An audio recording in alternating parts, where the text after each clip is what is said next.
Chers auditeurs de Dédrama, alors le témoignage que je vais confier à vos oreilles est aussi déchirant que beau.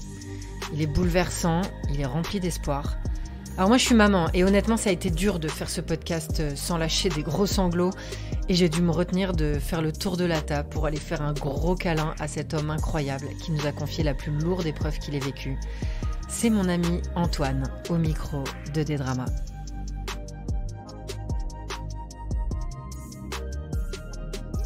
Du coup, je vais raconter mon histoire, une histoire qui s'est passée il y a 2 ans, je crois. Ouais, 2 ans, qui depuis a complètement changé ma vie. Bah déjà, avant de commencer, sache un truc, c'est que j'ai prévenu autour de moi que j'allais faire ce podcast et tout le monde n'était pas spécialement chaud. Parce que c'est une histoire qui a heurté un peu toute ma famille et tout mon entourage globalement. Ça a été une sorte de tremblement de terre. Et voilà, donc là, je vais raconter ces 2 dernières années, en gros, un petit peu. Ça finit avec de la joie, donc pas de panique. Écoutez jusqu'au bout. Ouais. Ouais, non, mais surtout, j'ai pas du tout envie que ça soit larmoyant ou quoi. Bon, moi, je peux pleurer à tout moment. Hein. Je pense que toi aussi. Oui. Parce que ça touche aux enfants. Et voilà. Donc, c'est un peu compliqué. Donc, ça fait maintenant 12 ans, moi, que je suis avec ma femme. Et on a eu un premier enfant. Qui va très bien, un petit garçon super, là, qui va avoir 5 ans. Du coup, il y a 2 ans, on se dit, bon, bah, on a envie, même 2 ans et demi, 3 ans, on se dit, bon, on a envie d'avoir un deuxième enfant. Tout se passait super bien sur notre première grossesse, et du coup, sur celle-ci, tout va bien, quoi. Elle tombe enceinte, nickel. On apprend que c'est un petit garçon. Et ma femme, à 5 mois et demi de grossesse à ce moment-là, elle a des contractions. Bon, elle a déjà eu un enfant, donc là, elle sent que c'est pas juste des douleurs qui peuvent être liées au fait que l'enfant bouge ou s'appuie sur un organe elle connaît vital. son corps et elle voit que ça sent le... Ouais, il y a des contractions, quoi. Elle sent qu'il y a des contractions, mais plus que d'habitude. Parce que tu peux avoir en fin de journée des contractions quand on est une femme enceinte. Et du coup, elle décide d'aller aux urgences. Moi, je travaillais ce soir-là. Elle me dit non, mais pas de panique, tu vois, je vais juste aller voir. Bon, comme d'habitude, Doliprane se passe fond. Allez, bonne nuit, rentrez chez vous, quoi. D'accord. Donc ça, c'est le samedi. Et tout le week-end, elle a des contractions, en fait. Mais de manière régulière, en plein après-midi, quoi. Donc en fait, il n'y a aucune raison. Le lundi, elle décide de retourner à l'hôpital. Et donc là, pour le coup, je l'accompagne. Donc on est à l'hôpital où on avait eu notre premier enfant, tu vois, qui est proche de chez nous, tout roule, quoi. Sauf que là, on est post-Covid. On est en 2021 et t'as encore toutes les restrictions, masque partout, le daron il attend dans la salle d'attente, il peut pas être avec sa femme, etc. Donc ma femme est toute seule toute l'après-midi et moi je suis dans la salle d'attente. Avec encore des contractions pendant qu'elle est là-bas. Avec des contractions, ouais, enfin j'imagine, mais à ce moment-là, moi je suis pas du tout avec elle, je suis dans la salle d'attente et j'attends tout simplement, quoi. Longtemps, très longtemps. À un moment on vient me chercher, on m'amène dans sa chambre, tu vois. Donc l'infirmière vient me chercher et tout, donc j'y vais. Elle est dans une salle de travail, tu vois, normale. Et puis, elle, ça a l'air d'aller, tu vois, nickel. Mais la sage-femme qui s'occupe d'elle m'explique qu'en fait, son col s'est ramolli assez rapidement et commence à se dilater un petit peu, à se raccourcir en tout cas. Et du coup, par prévention, ils vont lui faire une injection. Je n'ai pas envie de dire de conneries, je ne sais plus le nom du truc, mais elle m'explique que c'est au cas où, pour développer très rapidement les poumons de l'enfant, en fait, du bébé. Moi, je comprends pas trop ce qui se passe à ce moment-là. Elle m'explique effectivement que le col s'est rapproché, que par précaution, l'hôpital Mignot, d'où j'étais, à côté, au Chesnay, ils ont un service de niveau 2 néonat. Et du coup, que là, si le bébé naît, ils n'ont pas les moyens de s'en occuper. Il faut aller sur du niveau 3. C'est ça, exactement. Et le plus proche de chez nous, c'est Poissy, tu vois. Donc de l'autre côté, c'est un peu plus loin. Mais là, c'est un CHU de niveau 3. Donc c'est même, ils sont, je crois, à la tête de liste des hôpitaux les plus réputés pour ça. Et donc, elle nous dit, par précaution, on va transférer votre femme à Poissy. Donc on s'organise avec ma femme, là on est vraiment dans une discussion d'orga, tout ce qu'il y a de plus classique, hein. C'est-à-dire, bon alors attends, tu vas aller à la maison, tu me récupères, tu vois, mes vêtements. Donc à 5 mois et demi, en se disant potentiellement l'accouchement peut arriver. Ouais, mais en fait la sage-femme à ce moment-là, elle est en train de dire, c'est juste par précaution, pas de panique, quoi, tu vois. On a vu une évolution, mais bon, ça arrive, et puis il y a des femmes qui... moi c'est cette phrase qui m'a marqué, elle me dit, il y a des femmes qui commencent leur grossesse avec un col de cette taille-là, en fait. D'accord. Donc, tu vois, elle dit, pour l'instant, c'est pas critique, il y a des rien, éléments quoi. rassurants. Ouais. C'est ça. Puis bon, elle me dit ça, moi, j'ai le cœur qui commence à s'emballer quand elle commence à me parler de problèmes, forcément. Et puis quand elle me dit ça, ça va mieux. Je dis, bon, ok, vas-y, je vais chercher tes affaires et tout ça. Je prends ma voiture, je laisse ma femme à Mignot, c'est pas loin de chez moi, ça a 20 minutes, tu vois. Boum, je fais l'aller-retour, je lui fais son sac, je gère mon fils j'envoie chez mes parents, et on part. J'arrive, donc je sonne aux urgences maternité. Elle me dit allez dans la salle d'attente, s'il vous plaît. Donc, bon, bah, je vais dans la salle d'attente, je me dis bon, tout est normal. Et ils attendaient le SAMU, en fait. Il y a une ambulance ou le SAMU qui allait faire le transfert, quoi. Puis au moment où je vais pour repartir à ma place, il y a une infirmière qui. J'entends Monsieur Rabot, Monsieur Rabot. Et là, je me retourne, tu sais, on est en plein hiver, un mois de février. Je suis avec mon gros manteau, mon bonnet, mon écharpe, masque sur la tête, j'aurais pu être n'importe qui. Bref. Et je me retourne, donc j'ai toutes les affaires, et en fait, elle me dit suivez-moi s'il vous plaît. Et là, en fait, on prend pas du tout le même chemin. C'est-à-dire qu'on passe par une salle où on met une blouse au-dessus de mon manteau, une charlotte sur la tête, Sans rien te dire. des surchaussures. Je sais absolument pas où je vais là, tu vois. Mais je commence à sentir mon corps se vider, tu vois. Me quitter en tout cas. J'ai mon âme qui s'en va. Et en fait, on passe devant la salle où elle était de base. Donc moi, tu sais, tu vois, et puis je lui redis tout le couloir. Je lui dis, mais moi, en fait, c'est Monsieur Rabot. Je suis juste venu amener mes affaires, les affaires à ma femme. Là. Ouais, c'est ça. Et en fait, je rentre dans une salle d'accouchement que je connais très bien parce que c'est là où est arrivé mon premier fils. Donc, tout de suite, ils ouvrent. Et là, il y a 16 personnes dans la salle. Ma femme en larmes sur une table. Et je suis avec mon sac, que j'ai pas quitté de pratiquement 3 heures. J'avais mon sac dans la main, tu vois. Et mon manteau et tout ça. On va finir par me les prendre, je crois, je sais plus. Et donc, en fait, j'arrive et tu sais, moi, je comprends rien de ce qui se passe, quoi. Et tout le monde, tu sais, c'est une effervescence. Mais d'un côté, moi, je suis. C'est trop bizarre, moi je suis hyper calme à ce moment-là, tu sais, mon cerveau essaye de Comme si de t'étais capter, détaché. ouais, essaye de capter ce qui se passe, tu vois. Et t'as toutes les sages-femmes qui courent dans tous les sens, il y a plein de gens, tu vois, je sais même pas si c'est des sages-femmes en vrai, mais il y a plein de gens, et j'ai un monsieur devant moi qui est gynéco, qui est en train de trifouiller ses lunettes de stress, tu vois. Et en fait, bon, ma femme, je pense qu'elle était déjà au courant pour le coup, parce que, enfin, oui, elle était au courant, c'est sûr, mais je pense qu'on lui avait déjà expliqué longuement, parce que lui, il s'adresse directement à moi, en fait. Il s'adresse jamais, il la regarde même pas, tu vois. Et il trifouille ses lunettes et il me dit, bon, alors, monsieur, donc je suis gynécologue, et tu sais, il était vachement hésitant en plus dans sa manière de faire, en fait. Lui, il était en train de faire un autre accouchement, on lui a dit, là, faut falloir que tu viennes, on a besoin de toi. Donc, je vais vous expliquer... très simplement ce qui va se passer un petit peu et l'après en fait accouchement. Moi je suis toujours au courant de rien, c'est le premier moment où je finis par comprendre qu'en fait là ma femme va accoucher, tu vois. Et il explique qu'en fait effectivement ma femme va accoucher d'un bébé de 24 semaines et 2 jours, donc ça représente 5 mois et demi. Entre parenthèses, la loi française autorise la réanimation d'un enfant et les soins à un enfant à partir de 24 semaines. Donc moi, en fait, il est vraiment au max du max de la naissance néonate, quoi. Et en fait, le mec, il me demande l'autorisation de pratiquer la réanimation si jamais, les soins. Et tu sais, moi, je suis là avec mon sac, mon bonnet, mon masque, et je dis, mais vous voulez l'autorisation là tout de suite de réanimer mon enfant? Mais j'en sais rien, je sais pas qu'est-ce qui se passe, tu vois, je comprends que dalle. Et il me dit, oui, bon, je comprends très bien, machin, on va pratiquer les soins.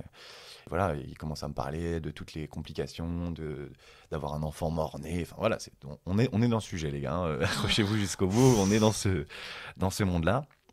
Et en fait, lui, il sort de la salle assez rapidement et c'est parti, quoi. En fait, c'est parti, ma femme est en train d'accoucher. Et moi, je comprends toujours pas, j'ai toujours mon sac dans les mains, tu vois, mon manteau. Non, on m'a peut-être retiré mon sac à ce moment-là. Mais j'ai mon manteau, mon bonnet, tu vois, je suis en sueur, je me rends même pas compte que, en fait, j'ai hyper chaud. Et en fait, mon fils sort et est né. Donc ma femme, elle vit le pire accouchement au monde, elle est en larmes, tu vois. Enfin, c'est terrible. Vous le voyez du coup? Ah bien sûr, ouais, bien sûr, on le voit. Ouais, on va le voir longtemps après, en fait. Et du coup, c'est un bébé qui est tout petit. Je sais même plus quelle taille il fait, mais je dirais qu'il doit faire 25 cm, 30 cm. Et il pèse 500 grammes. Et félicitations, c'est un beau poids d'un bébé néonate. Tu vois, tout le monde s'en réjouit, réjouit de ce poids-là. Moi, je vois une crevette qu'on pose sur le ventre de ma femme. Et là, je m'en suis voulu beaucoup. Et ça a été un move qui m'a valu pas mal d'heures de psy. En gros, on lui pose l'enfant comme à chaque coup. Parce que la particularité de mon fils, c'est quand il sort, il respire tout seul. Donc il n'est pas mort, en fait. Il est vivant. C'est il respire de tout seul. respirer seul à 5 mois et Ouais. demi. Et donc, en fait, ils n'ont pas eu besoin de le réanimer. Ok. Donc, ils le posent sur Ce qui vous a donné un espoir. Bah moi sur le moment, moi je suis là à ce moment-là, je suis absolument pas connecté à cet enfant. C'est terrible, mais moi j'ai qu'une seule peur, c'est qu'on se finisse par s'y accrocher. Et c'est ça qu'en fait qui m'a valu beaucoup d'heures de psy, c'est que tu vois, ça résume le geste qui arrive après, juste après là, ça résume vachement l'état d'esprit dans lequel j'étais, tu vois. Donc ma femme en larmes, on lui pose l'enfant sur le ventre, ce qui est normal quand tu accouches. Et en fait, elle veut tout de suite aller le toucher. Et moi, je lui attrape sa main au vol, en fait. Et je la serre très fort. Et en fait, je la regarde. Je dis, tu me regardes, tu me regardes, tu me regardes. En fait, je voulais absolument pas qu'elle ait de contact avec ce bébé-là. Parce que je me dis, en fait, ça se trouve, dans 2 minutes, il est plus là. Et ça va être terrible, en fait. Parce qu'une fois qu'elle l'a touché, la connexion, elle est faite. Et tu me dis si tu veux qu'on fasse une pause. Surtout pas. Parce que je le raconte un peu comme un robot. C'est ma manière de me détacher. Ouais, bien sûr, c'est normal. Et en fait, tu vois, moi, c'était mon souci premier, c'était de protéger ma femme à ce moment-là, tu vois. Mais mon fils est là. Donc tout de suite, boum, ils le prennent, le placenta sort, tout va très vite de toute manière, parce que là, t'as rien qui est développé comme un bébé de 9 mois, tu vois. Donc tout est petit, ça sort, ma femme, elle le sent même pas, tu vois, allez, hop là, ça passe. Le SAMU était là, en fait. C'est eux qui ont dit, mais on peut pas la transférer. En fait, cette dame est en train d'accoucher, là. Donc on ne la transférera pas à Poissy, c'est pas possible. Et du coup, le SAMU est là, et bah, attends juste mon fils pour le transférer. Pour le coup, c'est plus ma femme qui transfère, c'est mon fils qui va transférer à Poissy. Donc en urgence, de chez Urgence, quoi. Du coup, bah, ils l'emmènent dans une autre pièce, tu vois, ils font les soins, ils l'intubent. Et en fait, c'est effervescence. Moi, je vois une foule qui tourne autour de nous, qui gravite. Il y a plein d'informations qui tombent, tu vois. Moi, je suis encore avec mon manteau, mon bonnet, ma femme en larmes, qui se dit, putain, j'ai fait. Ça, c'est la première phrase que m'a dit ma femme. En fait, tu veux, ma femme, elle a jamais communiqué avec moi. Dès que mon fils est sorti, ils l'ont emmené. C'est effervescence, plein de bruit. D'un coup, plus rien. Et en fait, on nous parle plus. Plus personne nous dit aucune information, en fait. Nous, on est tout seul. Je suis avec mon manteau, ma femme en larmes, et le silence. Et vous pas n'arrivez d'enfant. pas à vous parler. Et puis, si, ma femme, elle me dit tout de suite, dès que la porte se claque, elle me dit, j'ai fait n'importe quoi. En fait, pour elle, le bébé est sorti parce qu'elle a mal géré sa grossesse. Tu sais, elle a trop travaillé, elle a trop fait la voiture. Tu peux pas... Oui, en fait, dans l'inconscient, forcément, tu vois, t'es une femme, t'as porté l'enfant, bah forcément, c'est de ta faute, en fait. Tu vois, la culpabilité, elle est immédiate. Et sauf que du coup, bah, nous, on vient me chercher moi. Ça dure un long moment, j'ai eu le temps d'appeler ma famille, j'ai prévenu ma famille, mes amis, je dis à ma mère, bon, bah, vas-y, gérez l'enfant, je sais pas pour combien de temps, ça se trouve, vous en avez pour 3 mois, les gars, préparez-vous, tu vois. Et en fait, moi, je sais pas, mais j'appelle, tu vois, rapido, je donne l'info, je raccroche, tu vois, je suis un peu en speed. Et en fait, le mot se passe très très vite dans mon entourage très proche. On a la chance d'être très entouré, mais ça fait l'effet d'une bombe, en fait. C'est un tremblement de terre pour tout mon entourage. Et moi, à ce moment-là, j'en ai pas forcément conscience, je suis dans mon mood du moment. On vient me chercher et on m'amène voir mon fils, tu vois. Mais encore une fois, moi, à ce moment-là, je ne veux absolument pas m'attacher à cet enfant. C'est terrible, mais on me demande comment il s'appelle. On avait choisi un prénom, donc c'est Lenny. Et en fait, moi, je veux pas lui donner parce que j'adore ce prénom. Et tu vois, premier réflexe, c'est de me dire, ah non, je vais pas lui donner un prénom que j'adore, tu vois. Enfin, plein de trucs après qui me valent... qui m'ont coûté beaucoup d'argent en psy. Et du coup, je me retrouve avec les soins, la personne le SAMU qui m'explique ce qui va se passer. Donc, ils vont l'emmener à Poissy d'urgence. Et que du coup, ils l'ont mis dans un incubateur, tu vois, une couveuse, quoi, tu vois. Et machin, on lui a donné un petit doudou. Et que du coup, on m'explique à ce moment-là que en fait moi je peux pas monter avec lui, que ma femme ne sera transférée que demain et que en fait faut que je la rejoigne à Poissy, quoi. Donc qui est à 40 minutes de route du Chêne, à peu de choses près, tu vois. Sauf que moi mon téléphone sonne, tu vois. Moi, mes parents veulent absolument pas que je prenne la voiture pour aller à Poissy parce qu'ils savent que je suis tremblotant. Il faut que j'aille chercher des affaires chez moi pour rejoindre après Poissy, parce que moi, je comprends que je vais passer possiblement beaucoup de temps là-bas.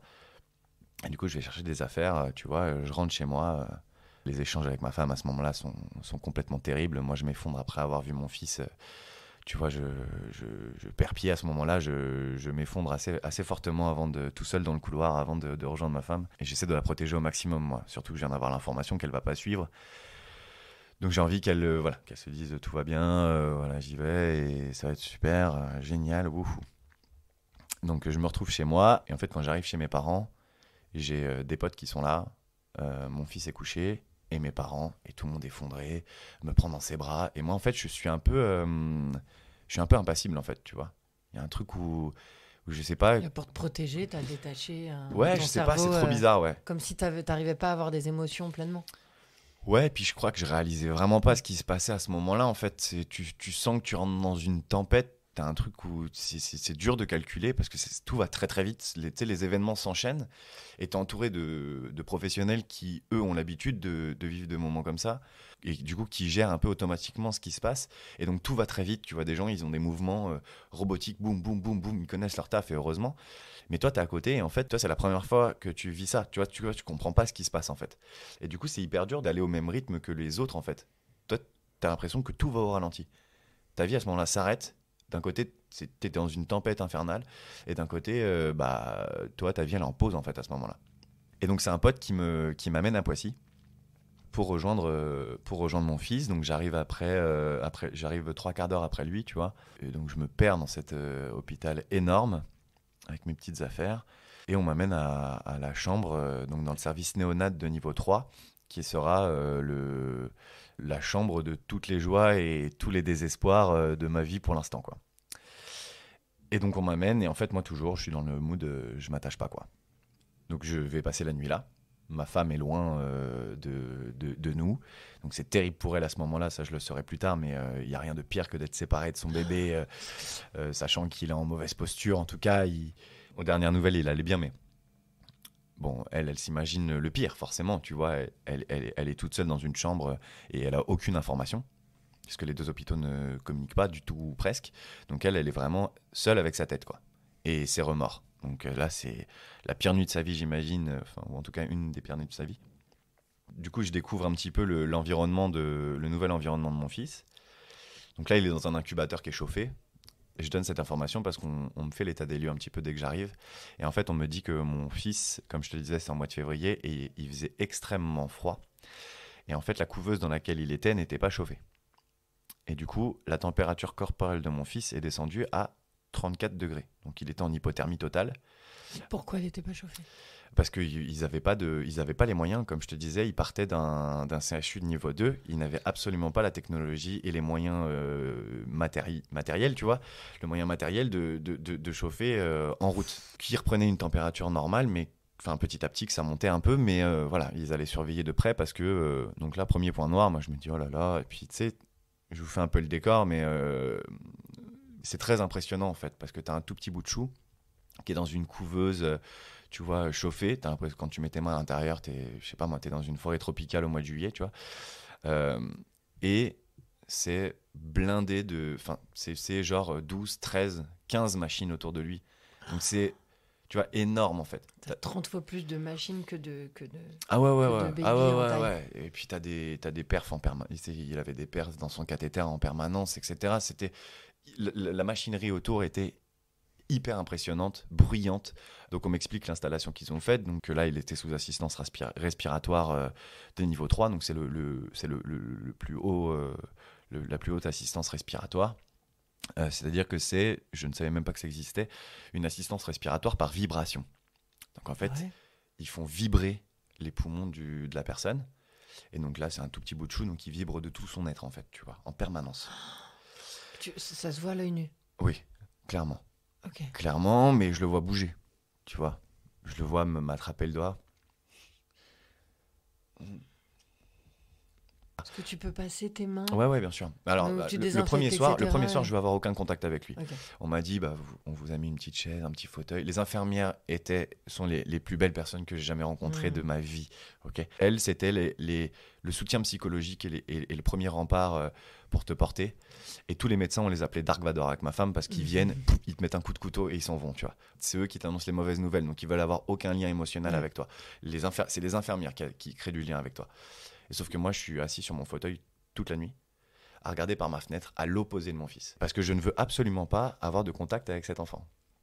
Et il y a une infirmière qui vient toutes les demi-heures et qui me parle avec une voix hyper douce, avec cette petite voix, tu vois, qui me dit, vous savez, votre fils, il a besoin de vous, et c'est votre bébé. Et moi, je veux pas, en fait. Tu vois, moi, je réponds pas, je parle pas. Ça fait 3h30 que je suis là, 4h, j'en sais rien, tu vois, mais je dis rien, en fait.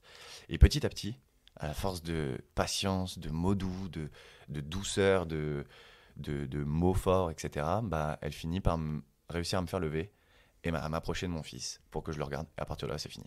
C'est-à-dire qu'à partir du moment où je capte que c'est mon bébé, je veux tout donner, quoi. En un quart de seconde, c'est bon, allez, c'est bon, je suis là, on se bat, ça marche, quoi. Et donc, je passe la nuit debout à regarder mon fils avec les infirmières qui, du coup, à l'inverse, là, on passe à l'effet inverse, c'est-à-dire que toutes les 10 minutes, tu as une infirmière qui vient qui dit « Bon, monsieur Rabot, faut aller dormir maintenant, vous allez vous coucher. » Puis elle me couche et je me relève. Puis elle me couche et je me relève. Et en fait, je ne veux absolument pas me coucher. Sur ton fauteuil, tu sais, c'est des fauteuils qui s'allongent là à côté. C'est-à-dire que c'est des services où tu peux rentrer quand tu veux, tu peux sortir quand tu veux. Tu es complètement libre de tes mouvements. Mais c'est surtout que tu peux passer 24 heures sur 24 sur place si tu as envie, quoi. Donc là, tu es avec le masque, tu vois, donc tu es morvonné en permanence qui colle au masque. C'est affreux, en fait. Ça, c'est le pire truc au monde. Il n'y a rien de plus désagréable que de chialer dans un masque anti-Covid, là. Franchement, ça, c'est... Et t'es là, aucun proche a le droit d'aller aussi près du bébé, à part ses parents? Non, mais même... Alors, je pense qu'en temps normal, tu peux avoir de la visite, tu peux avoir des visites. Mais là, c'était Covid. Et là, c'était Covid. Donc, on était seul au monde, en fait, tu vois. Vraiment seul au monde. Puis moi, en fait, je passe la nuit, je veux pas dormir, en fait. J'arrive pas à dormir. Elle me couche vraiment, elles insistent. Puis de toute manière, dès que tu t'allonges, tu sais, t'as le bruit des machines, t'as les autres sonneries, parce qu'en fait, t'as des alarmes. T'es dans un néonat, tu vois, assez balèze. Et du coup, bah, t'as des arrêts cardiaques un peu, régulièrement de bébés, avec des infirmières qui courent en hurlant. Enfin, les infirmières sont des super-héros, hein. Et donc, le lendemain matin, le soleil, il fait hyper beau et tout. Sur cette période, je m'en souviens très bien. Moi, j'ai passé la nuit debout, je rencontre l'équipe de jour, tu vois, l'équipe de nuit est venue me dire au revoir, à bientôt et machin, bon courage. Et l'équipe de jour me met un peu dans le mood, tu vois. C'est-à-dire que là, moi, je cherche, ça y est, moi, j'ai connecté avec mon fils, je veux savoir s'il y a un espoir, quoi. Et là, c'est terrible parce qu'ils te mettent dans un état psychologique d'espoir qui est presque nul, en fait. C'est-à-dire t'as envie de t'accrocher à des grosses branches en demandant des statistiques, est-ce que c'est possible en fait, est-ce que ça existe, âge-là, etc. Tu vois, est-ce que c'est possible qu'ils s'en sortent en fait. Moi, je veux juste entendre cette phrase. Ils ne la diront jamais. Elle nous répondra toujours heure par heure, monsieur. C'est heure par heure. Mais il ne pouvait pas répondre à la question, un bébé qui naît à cet âge-là, est-ce que ça a déjà existé, qu'il aille bien là, dans quelques mois? C'est-à-dire que tu me poses cette question, il te regarde, c'est heure par heure, monsieur.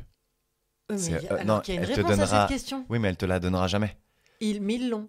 Sûrement, j'imagine. Il te la donnera jamais. Et même aujourd'hui, tu l'as pas. Parce que la branche est trop grosse, en fait. C'est-à-dire qu'il faut, psychologiquement, ils te mettent dans un mood où la moindre petite bonne nouvelle, mais je te parle d'un truc, la moindre petite bonne nouvelle, c'est super, il a plus besoin de ce truc-là, qui est complètement insignifiant, où si la tu veux. dose a été légèrement réduite de 0,0001 mg, tu vois.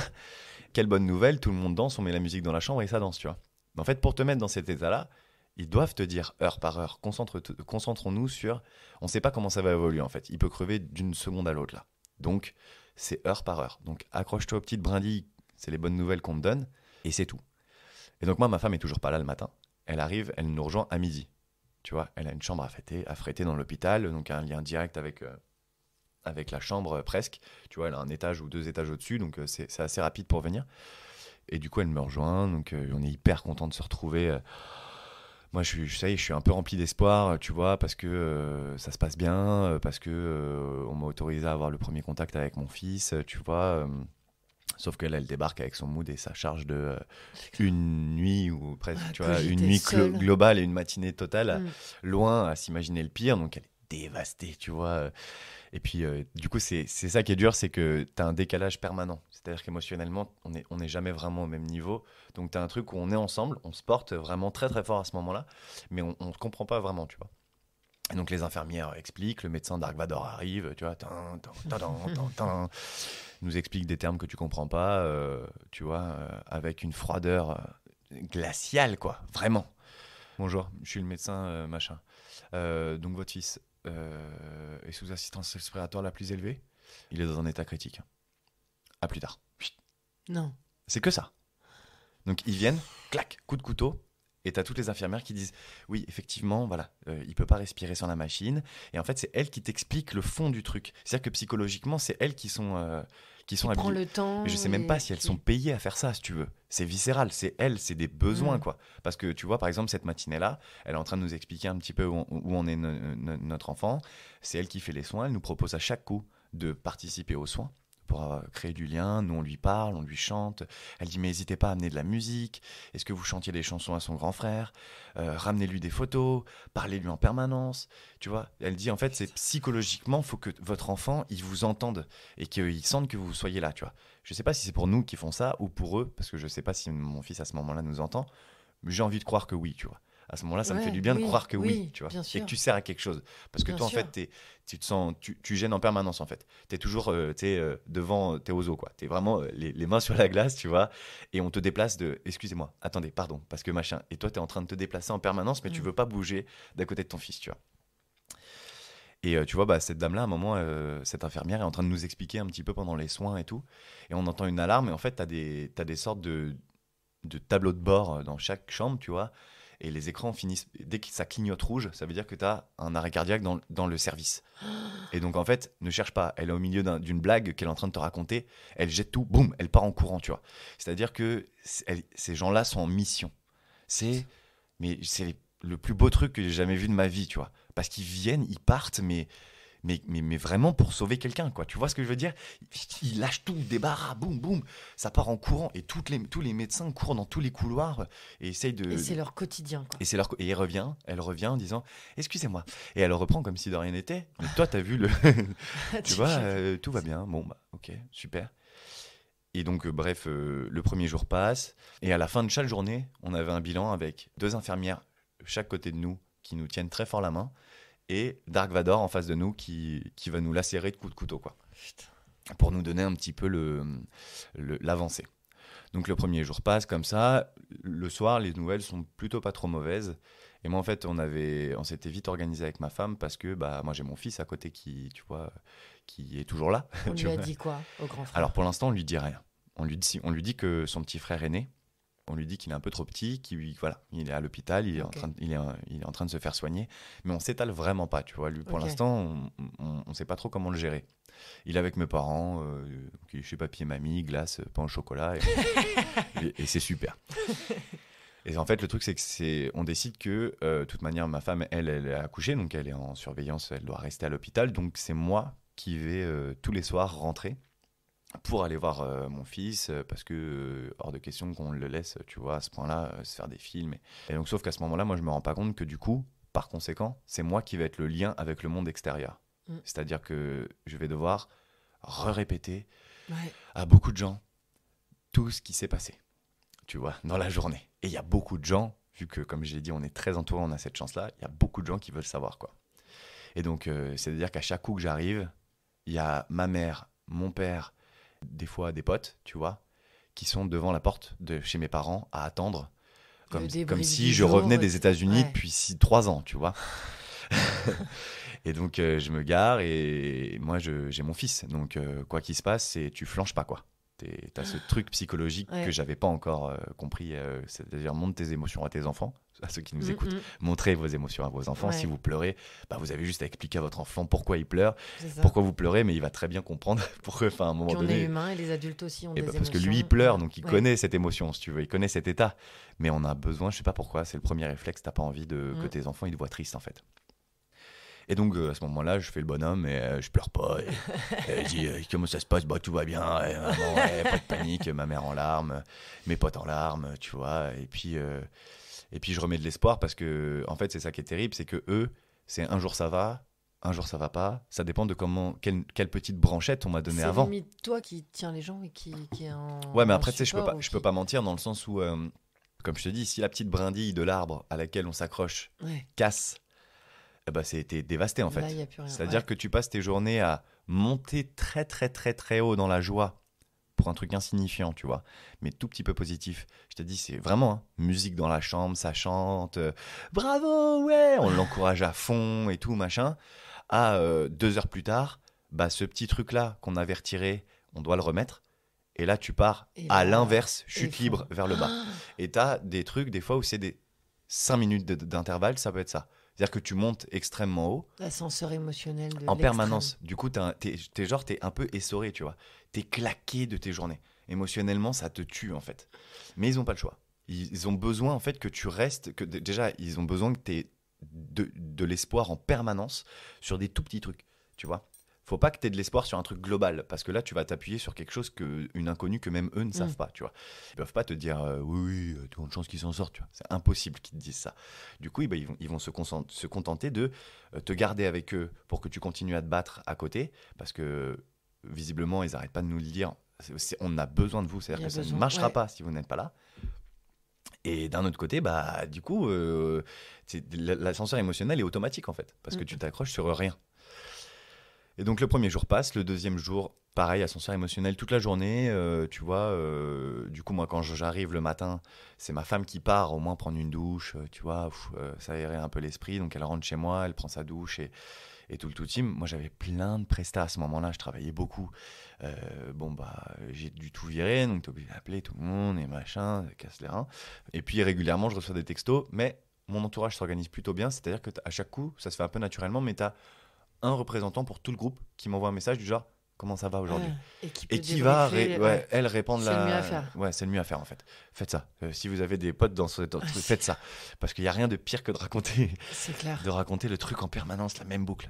Déjà tu l'as toujours dans la tête, tu vois, les images que tu la garderas à vie visiblement. Tu restes dedans, il y a des questions qui viennent, il y a des et puis toi du coup tu es dans ce mood un peu truc émotionnel, donc en fait je peux rigoler avec toi et juste après partir en chialant inconsolable, à m'allonger par terre parce que je suis en tachycardie, tu vois. Bon bref, c'est possible. Et du coup, le deuxième jour, on commence à avoir ce rythme-là de moi, je gère les nuits avec mon fils et tu vois, je le dépose à la crèche et je fais les allers-retours, le lien avec les gens, etc. Et ma femme part en matinée. Du coup, on passe, tu vois, fin de matinée jusqu'au soir ensemble, tu vois. Et puis moi, je pars vers 18h pour aller voir mon fils, tu vois, tous les jours. On part dans ce rythme-là. On s'en parle avec ma femme et on se dit, bon, bah, de toute manière, on peut être là pour 2 ans en vrai, hein. J'en sais rien, tu vois. Donc, c'est comme ça qu'on va gérer, quoi. Mais à ce moment-là, ce qui est ouf, c'est qu'il n'y a plus rien qui existe. C'est-à-dire qu'en fait, je me rends pas compte, mais je bouffe plus. C'est-à-dire que c'est même pas que je n'ai pas faim. C'est que je n'y pense même pas. Je ne m'hydrate pas. Tu dors vite fait, tu vois. Moi, j'apprends que ma femme, en fait, elle reste pareil que moi, en fait, tu vois, à côté du berceau, de la couveuse en permanence toutes les nuits, tu vois. Et donc, elle essaie de dormir un petit peu. Et c'est pareil, c'est les infirmières, en fait, qui nous disent « Vous avez mangé ou pas ?» Et qui nous amènent de la bouffe, qui nous forcent à manger. Parce que, en fait, je pense que c'est un truc classique, en fait. T'es tellement focus sur un truc, là, que t'es tellement dans une tempête que... Ouais, il n'y a plus rien qui existe à part ça, quoi. Donc ça s'enchaîne comme ça. Il y a plein d'ascenseurs émotionnels, pareil, et de moments que je garderai parce qu'après on rentre dans des trucs un peu hardcore. Mais un fait marquant et qui m'a beaucoup marqué, fin du 3e jour, Dark Vador vient et nous explique qu'on a rendez-vous pour faire un bilan, tu vois, avant que je parte, donc 17h20, 17h22, parce que même, tu vois, c'est des trucs un peu précis comme ça. Et là, il y a un peu plus d'infirmières que d'habitude, tu vois. Elle nous explique qu'en fait... Elle commence à nous parler d'un truc gratuit, hein. Mais c'est comme ça, hein. On s'assoit. Donc, monsieur et madame Rabot, en hémorragie cérébrale, c'est des trucs, vraiment, c'est hyper froid, avec beaucoup moins d'intonation que moi en plus, hein. Là, je suis en train d'en mettre un peu, il n'y en a vraiment pas, tu vois. Elle nous apprend en fait qu'il y a 4 niveaux d'hémorragie cérébrale qui existent, de 1 à 4. Okay. Souvent, en néonate, et même, tu vois, ça peut arriver que des bébés qui naissent normalement à terme, et jusqu'à 2. Mais c'est pas grave. Tu vois, mais que du coup ils vont pratiquer dans la nuit ou le lendemain matin, ils vont aller pratiquer un test pour vérifier que tout va bien. Bonne journée, monsieur. Elle s'en va. Donc nous, on est là en mode, pourquoi elle nous dit tout ça, tu vois, une brindille qui se casse. Donc moi je rentre dévasté. Juste avant de partir, je dis allez, tout va bien et tout machin. Je fais genre, et c'était ça presque tous les soirs, c'est-à-dire que vu que je partais moi et que je laissais ma femme toute seule, bah, genre j'essayais d'être ultra positif. Tu vois, allez, super, tout va bien, on y va, super, t'inquiète pas, tout va bien aller. De toute manière, si t'as des questions, tu poses tes questions, mais on garde il a besoin de nous et tout, machin. Je la mets à bloc, on finit par rigoler, je lui sors des vannes, je pars en mettant la musique, poulou, pou, pou, pou, pou, tu vois, de la chance, tu vois ce que je veux dire, on fait une chenille, tu vois, dans le couloir. La Et je rentre dans bipolarité. l'ascenseur, la porte se ferme et moi je m'effondre par terre en fait. Tu vois, je tombe par terre d'épuisement, d'émotion. T'avais tout donné. Ouais, et puis moi en fait mon objectif c'est que ça se passe bien pour ma femme, tu vois, et mon bébé à ce moment-là. Moi personnellement mon état émotionnel, penses j'en pas ai à toi, là. rien à foutre, tu vois, je m'en tape complet. Et le lendemain du coup le test fait, on le voit même pas. S'il nous demande de sortir pour faire le test, c'est la première fois qu'on a besoin de quitter la pièce pour des tests, mais bon, on se dit bon bah oui, il faut le faire quoi. Et on sort, du coup ça nous permet de souffler un petit peu dehors tous les deux. Et la journée se passe, ascenseur émotionnel, mais là pour le coup ça allait plutôt bien. Il y avait quand même plutôt de bonnes nouvelles sur cette journée, tu vois. Il y a eu pas mal Magic System qui tournait dans la chambre, tu vois. On va s'aimer, on va danser, chenille, on est reparti. Ça va bien, et à 17h, Dark Vador arrive, pendant bon, rendez-vous, bilan de la journée. Allez, c'est parti. Et donc là, on se pose, et non, c'est cette journée-là où il y avait beaucoup plus d'infirmières autour de nous, tu vois. Dark Vador, dès qu'on s'assoit, nous dit « Votre enfant a une hémorragie de niveau 4, donc le maximum, sur l'hémisphère gauche de son cerveau. Bonne soirée, monsieur. » Bonne soirée. Bah, parce que moi, j'allais partir.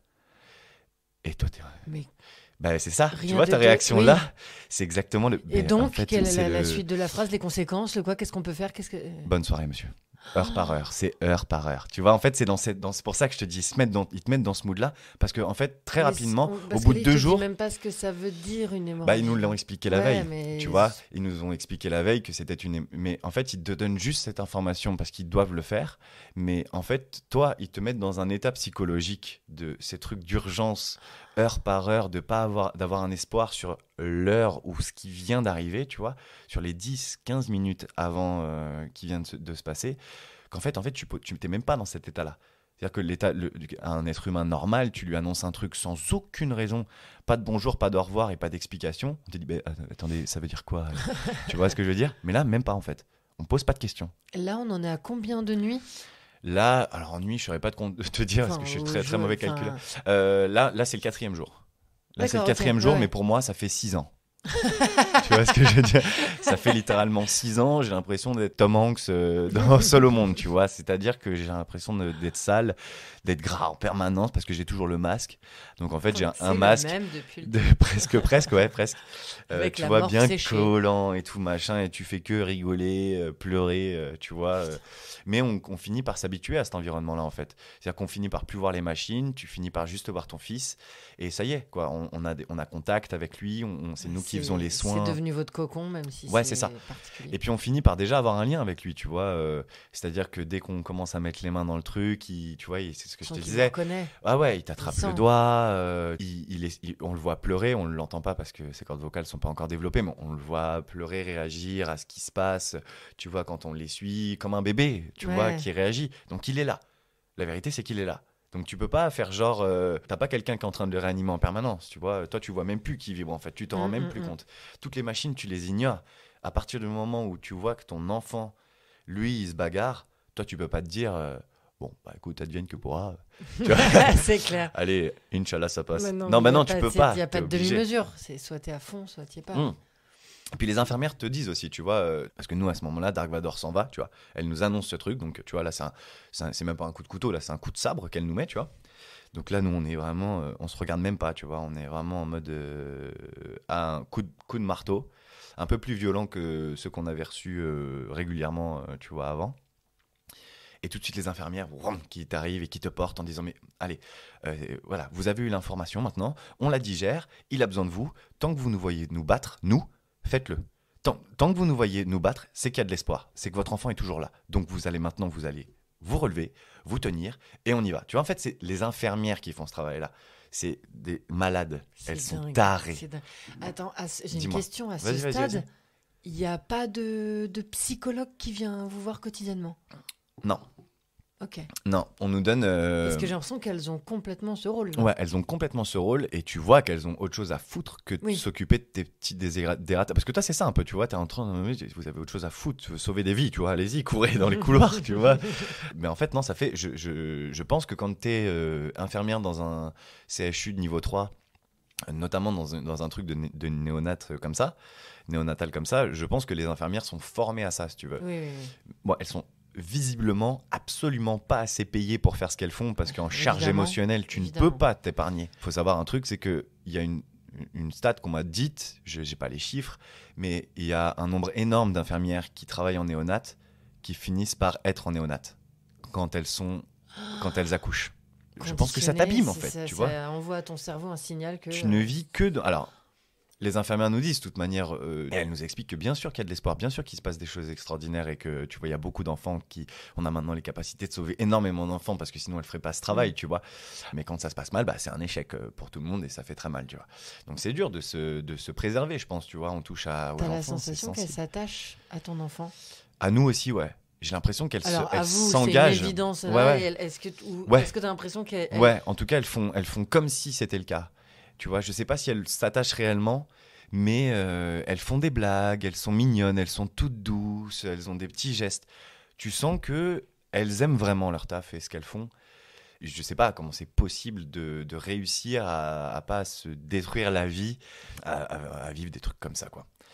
Bon, c'est là qu'on voit que dans nos métiers, on a un confort de dire... Mais de la vie, je fais ça. Quoi qu'on fasse, tu te plantes, il n'y a pas ces conséquences. Moi, on est capable, c'est ça. Moi, un jour, on m'a dit cette phrase, avant de monter sur scène, Antoine, au pire, c'est nul, c'est pas grave. Tu vois ce que je veux dire? Ouais. Nous, on peut se permettre d'avoir cette phrase-là. Une infirmière en néonat, elle peut pas se dire ça, tu vois. Il n'y a pas d'option, en fait. Et donc, on m'annonce ça. L'hémorragie cérébrale de niveau 4 sur l'hémisphère gauche du cerveau. On sait absolument pas ce que ça veut dire. Mais on nous relève tout de suite, on nous booste tout de suite. Et moi, il est l'heure que je parte. 10 minutes, même pas après avoir reçu ce coup de sabre dans l'abdomen. T'es dans ta caisse, tout seul. Je dois partir pour aller voir mon fils. Et donc là, pareil, comme d'habitude, allez, on nous a dit que ça allait, on va s'aimer chenilles. Et sauf que là, quand l'ascenseur se ferme, je m'effondre beaucoup plus longtemps que les autres soirs, parce que là, c'est pas une brindille qui s'est cassée, c'est une partie de l'arbre, si tu veux. Je monte dans ma voiture en larmes, je me dis mais tu peux pas conduire comme ça tout seul, tu vois, là émotionnellement c'est pas possible, quoi. C'est-à-dire que tous mes membres tremblaient, j'avais pas assez de force pour appuyer sur la pédale d'accélérateur et de frein, tu vois. Et j'étais vraiment pas bien à ce moment-là. Et du coup j'appelle des numéros de potes. Je veux pas appeler mes parents parce que je me dis si j'annonce ça à ma mère, alors là, mais elle va pleurer plus que moi, tu vois. Donc là, j'ai pas besoin de ça, ouais. Tu vois. Donc j'appelle un premier pote, qui apparemment est au travail parce qu'il y a encore une activité professionnelle pour d'autres gens à ce moment-là, si tu veux. Et j'arrive finalement à avoir une pote qui décroche tout de suite et qui va passer les 20 pires minutes de sa life à ce moment-là, ou en tout cas dans notre relation, je pense que c'est un moment qui l'a marqué, et moi aussi. Merci à elle, si elle écoute d'ailleurs, tu m'as été d'un grand soutien, parce qu'en fait, je déverse ma tristesse, ma colère auprès de cet ami-là, qui est en larmes au téléphone, mais fait comme si tout allait bien. Genre, ouais, ok. T'en es où là? Et en fait, on pleure tous les deux au téléphone et je me gare au frein à moi à moitié au milieu de la route devant chez mes parents et ma pote m'attend. Elle est venue tu vois, mes parents habitent à côté de ses parents. On est des potes d'enfance, tu vois, donc elle me retrouve et on se prend dans les bras et en fait, il y a 2-3 personnes qui m'attrapent à ce moment-là et en fait, mes potes se sont un peu, tu vois, il y a eu une sorte d'alerte rouge qui a été faite et je me retrouve entouré de plusieurs très très bons copains qui me portent à ce moment-là et ça va mieux. Moi, je reprends du poil de la bête et eux s'effondrent à leur tour. Et moi, c'est ça qui est chiant, tu vois. Après, on rentre dans une phase où quand t'es triste, toi, et que ça va mieux d'un coup, est-ce que c'est devenu ton quotidien de faire ça, tu vois? Allez, on va manger des pâtes. C'est un truc un peu comme ça. Et eux, quand ils s'effondrent, moi, ça me met mal à l'aise. Du coup, c'est moi qui finis par leur remonter le moral. Et du coup, eux sont gênés que... Enfin, c'est interminable, en fait, tu vois. Et donc, je dois annoncer à mes parents. Du coup, l'hémorragie. Que je ne sais absolument pas ce que ça signifie réellement, mais que c'est grave. Ma mère s'effondre, voit ma tête, tu vois, moi, elle me connaît visiblement bien, cette dame. Voit ma tête, elle pense que ça y est, c'est terminé. Donc elle s'effondre de tristesse, mais il y a mon fils qui est là, tu vois. Donc moi, tout de suite, ma pote se jette sur ma mère parce qu'elle la connaît très très bien, l'isole, et lui explique, parce qu'elle, j'avais eu le temps de lui expliquer, donc lui explique ce qui se passe. Et que voilà. Et moi, je suis avec mon fils, et ouais, alors ça a été la journée? Bah ouais, parce qu'en fait, c'est lui qui nous a sauvés. C'est-à-dire que lui, c'est la vie, tu vois. C'est-à-dire que lui, il se rendait absolument pas compte de ce qui se passait, il a 3 ans. Eh ben, à la crèche, j'ai joué avec le caca d'Adam. Ah oui, qu'est-ce que t'as fait avec le caca d'Adam? J'ai fait des dessins sur le toboggan. Ah bah c'est bien, mon chéri, c'est super. Et en fait, lui, il te sort de ça. Il te raccroche à la life, tu vois. Et il se rendait peut-être même compte, c'était peut-être même carrément c'est fort possible. Conscient. Mais ça, on le saura plus tard. Mais c'est fort possible qu'il savait exactement tout ce qui se passait. Et que lui, il se disait, bah non, mais je vais le faire rire, tu vois. J'ai un papa drôle d'habitude, bah là je vais le faire marrer, on va continuer à rigoler, tu vois. Il fait avec vous ce que vous faites avec lui au quotidien. Ouais, en fait, c'est ça. Je pense qu'il y a moyen que ça soit ça. Le lendemain matin, je repars, ma femme va prendre sa douche, etc. Et pareil, là tu vois, ça va beaucoup mieux. Plein de bonnes nouvelles, des petites descentes aux enfers régulières quand même, des petites piqûres de rappel, mais on commence à voir beaucoup de machines partir. C'est-à-dire qu'il y a beaucoup de perfs qui sont plus là. Ouais, donc visuellement, il y a un truc. Et c'est-à-dire que moi, je rentre le 5e jour et il y a des blocs. Parce que je te parle de trucs, mais t'as 3-4 blocs de machines. C'est une sorte de vaisseau spatial qui fait 4 mètres de long, quoi. Et là, d'un coup, ça fait plus que 2 mètres, tu vois. Waouh, il y a de l'espace dans la chambre, c'est ouf. Il y a beaucoup moins de bruit. L'infirmière hyper contente dit bah oui, cette nuit, ça a été super. Elle a fait vachement des super progrès et tout. Du coup, on est passé à une assistance respiratoire de niveau 2. Quoi ? Bah, on va s'aimer chenille de toute la journée, là. On est parti. Là, il n'y a plus rien. Là, on m'a pas donné une brindille, là. On m'a donné une vraie putain de branche que je peux scier, quoi. Ouais. Un fucking tronc que je peux scier, tu vois. Trop, trop bien. On passe là, 5e jour, le plus beau jour de ma vie. On lui lit des histoires, je lui joue des sketchs, je fais que lui raconter des vannes, on a des réactions, des super soins, tu vois, on est tous les deux, séance photo avec le baby pour qu'on s'en souvienne, qu'on accroche après dans la chambre, on lui fait des dessins, mon fils qui lui a fait des dessins pour machin, on lui écrit Lenny partout, enfin tu vois ce que je veux dire?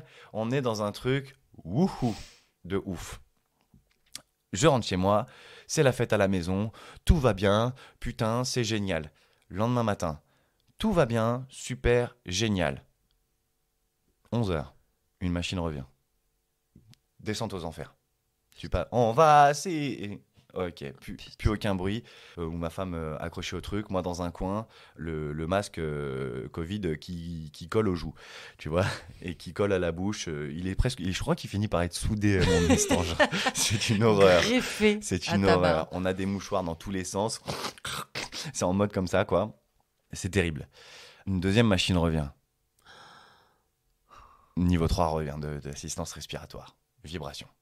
Donc moi, en fait, j'ai pratiquement pas quitté mon coin face à la fenêtre de l'après-midi. Je suis descendu une fois dehors, je crois, pour hurler un peu plus loin dans le parking. Et je suis remonté. Et ma femme n'a pas décroché de face à mon fils. Moi, j'arrive pas. Je comprends très bien ce qui se passe.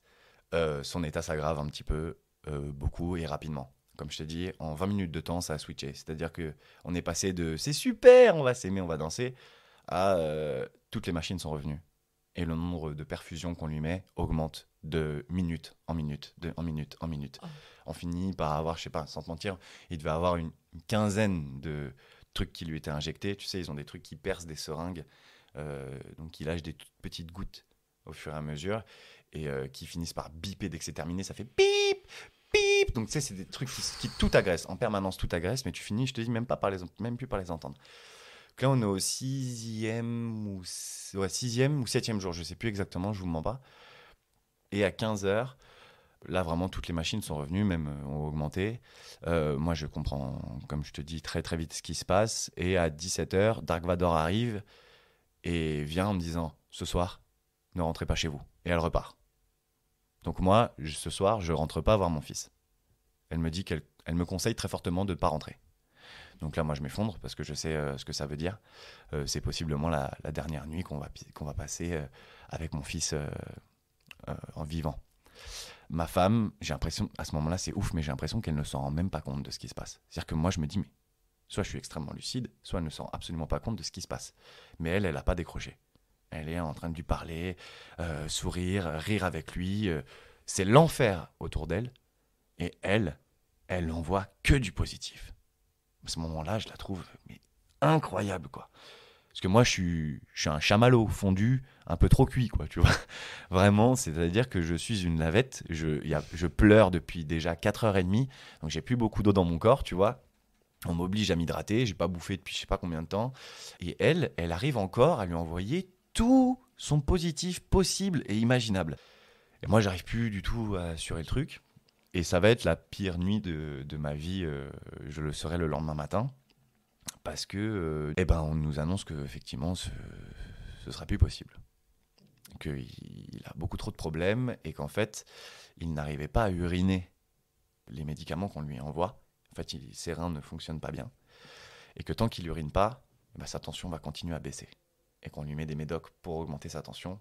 Mais du coup, ça affaiblit d'autres trucs, etc. Bon, je suis pas suffisamment... Il y avait trop de paramètres pour que je finisse par capter, tu vois. Et là, il y a Dark Vador qui vient nous dire à 18h qu'elle, elle a fini sa garde de 3 mois, j'ai l'impression, tellement ça fait longtemps qu'elle est là, tu vois. Et qu'elle va, à un moment donné, peut-être aller se reposer une demi-heure chez elle avant de revenir. Non, elle avait fini sa garde et que du coup, elle allait nous présenter le médecin de nuit qu'on nous présente dans la foulée.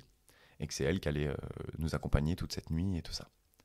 Et qu'elle a été ravie. Elle me dit au revoir. Dark Vador me dit au revoir. Ça a été bon, même pas un plaisir, mais au revoir, bon courage. Elle s'en va. Sauf que Dark Vador, ça a été une des personnes qui m'a beaucoup touché. Parce qu'on me présente ce médecin, cette nouvelle médecin de nuit, qui était très gentille, très douce, qui nous explique ce qui se passe, tu vois, pareil, d'une manière très froide, coup de couteau, etc. C'est vraiment tous des Dark Vador. Sauf que ma Dark Vador à moi revient 10 minutes après, et en fait, je me rends compte qu'elle n'a absolument pas terminé sa garde. C'est-à-dire qu'elle a réenchaîné sur une autre garde pour rester avec nous. Parce qu'elle veut se battre pour sauver mon fils. Donc moi, je comprends ça, je me dis, non mais en fait, Dark Vador, c'est Cendrillon, tu vois ce que je veux dire, c'est la fée Clochette. Mais elle a pas le choix que d'avoir cette froideur, tu vois. Là arrive le moment fatidique, donc on nous annonce qu'il y a un proche qui peut venir.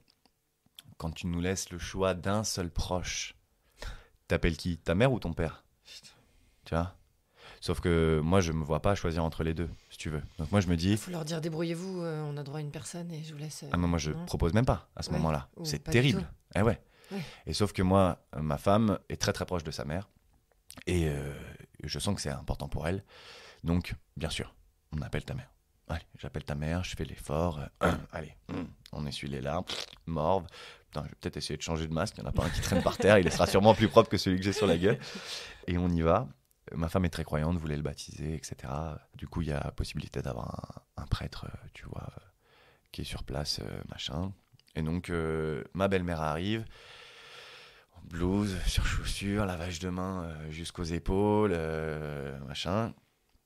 Et j'essaie de la conditionner à ce qu'elle va voir. Parce que nous, en fait, moi, je me rends pas compte, mais c'est mon quotidien depuis une semaine. Personne ne l'a vu encore. Eh ben non. Et non, personne ne l'a vu. Et puis en photo, ça n'a rien à voir avec en vrai. Non, et puis tu vas pas commencer à prendre les machines, t'isoles, t'essayes d'avoir un truc un peu mignon, tu vois. T'as pas envie de regarder les photos et de dire ah ben oui, d'accord. Mais des petits films. C'est ça. Et du coup, j'essaie de préparer psychologiquement ma belle-mère à ce qu'elle va voir là, tu vois, parce que c'est quand même très très choquant. Parce que là, on est passé vraiment même, je sais pas moi, vraiment une vingtaine de machines qui tournaient en permanence autour de mon bébé, quoi. Donc t'as un truc assez impressionnant. Et du coup, elle est avec nous, elle nous accompagne jusqu'à un bon moment. Elle est au moins 2 heures, 3 heures avec nous, tu vois. Après, elle doit quitter la chambre. Là, donc, mon fils est baptisé et tout ça. Et on nous propose de faire un pot à pot. Donc, de porter notre enfant pour la première fois. Parce qu'on ne l'a jamais fait jusque-là.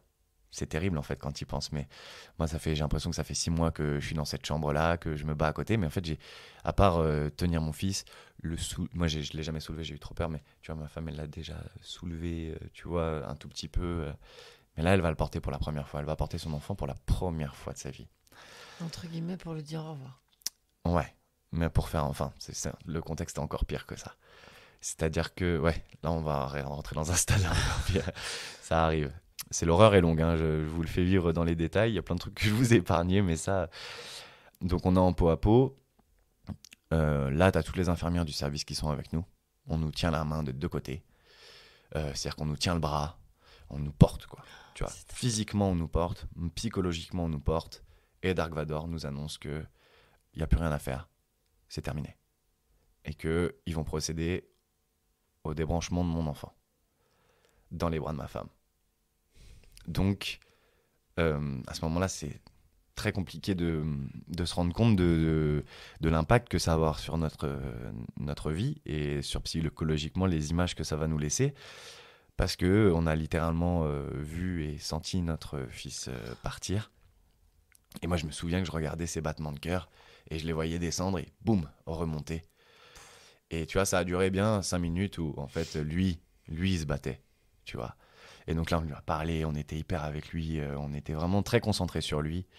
Mais c'est descendre là, t'es aux enfers. C'est-à-dire que t'as qu'une envie, c'est de crever à sa place, tu vois. T'as envie de hurler en disant, mais moi, je m'en fous, en fait. Prenez ma vie, bordel de merde. Laissez cet enfant tranquille, il a rien demandé, tu vois. Et t'as un truc, ouais, où vraiment, pour la première fois de ma vie, je me suis dit que là, si quelqu'un me propose de clamser dans la minute en laissant tout, mais que lui s'en sorte 100% du temps. Tu sais, à ce moment-là, je ne pense même pas aux conséquences sur son handicap qu'il pourrait avoir, parce tu vois, on a appris beaucoup plus tard qu'en fait, c'est sûr qu'il allait avoir un handicap énorme, ça allait être presque un légume en fait, parce que niveau 4, c'est l'hémorragie niveau 4, c'est-à-dire que son cerveau, il a eu des séquelles, mais incommensurables, quoi. Mais je m'en fous. Moi, à ce moment-là, butez-moi et faites-le vivre, quoi. Rien à foutre. On fait juste un petit switch. Ouais, tout, allez, deal, bordel, deal. Quelqu'un vient là. C'est dans les films, c'est là où ça se passe normalement. Et donc on nous le débranche, on le voit partir, on lui dit au revoir. Et à partir de ce moment-là, il y a Dark Vador en fait vient me dire, me présenter ses excuses de l'échec professionnel qu'elle vient d'avoir. En fait, pour elle, c'est-à-dire que je pense qu'elle c'était une personne qui ne se pardonnait pas du tout. Tu vois, il y avait possiblement plein de trucs à faire. Elle pouvait plus, tu vois. C'est-à-dire que lui, physiquement, il tenait plus. Il était trop petit, tu vois, trop fatigué et tout. Mais elle se disait, c'est un échec pour elle, tu vois. Et moi, je la remercie. Tu vois, je lui dis merci Clochette, en fait. Merci Vador. Vous êtes battu jusqu'au bout. Vous avez dormi. Vous avez fait une garde de 7 heures de plus, tu vois, alors que vous aviez dû déjà en faire 12 juste avant, parce que vous êtes une tarée en mission, en fait. Tu vois. Et heureusement que vous êtes là. Mais je la remercie. Elle me dit, et je lui dis merci d'avoir tout essayé et de vous être battu. Elle m'a dit non, c'est un échec. Et boum, elle est partie. C'est que ça, Dark Vador. Et ça se poursuit dans toute sa carrière après. C'est ça, mais ça se trouve, c'est quelqu'un qui va dans des plateaux de stand-up et rigole à côté de ça. Mais sa vie professionnelle est waouh, c'est wouh. Et en fait, t'as des infirmières là qui pleurent avec nous, vraiment, hein, je te jure, hein, qui te portent, qui te prennent ils te serrent très fort. Parce qu'elles vivent le truc, elles se rendent compte de ce qui se passe. Mais à ce moment-là, tu vois, on est très connecté avec ma femme, c'est terrible ce qu'on vit.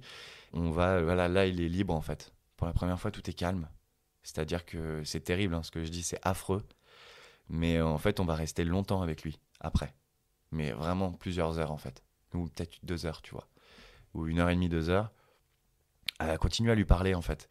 Et à lui faire des soins, à l'habiller, parce que c'est un truc que tu fais quand t'as un bébé normalement qui naît, tu vois. Et puis ma femme, elle a du mal à le lâcher.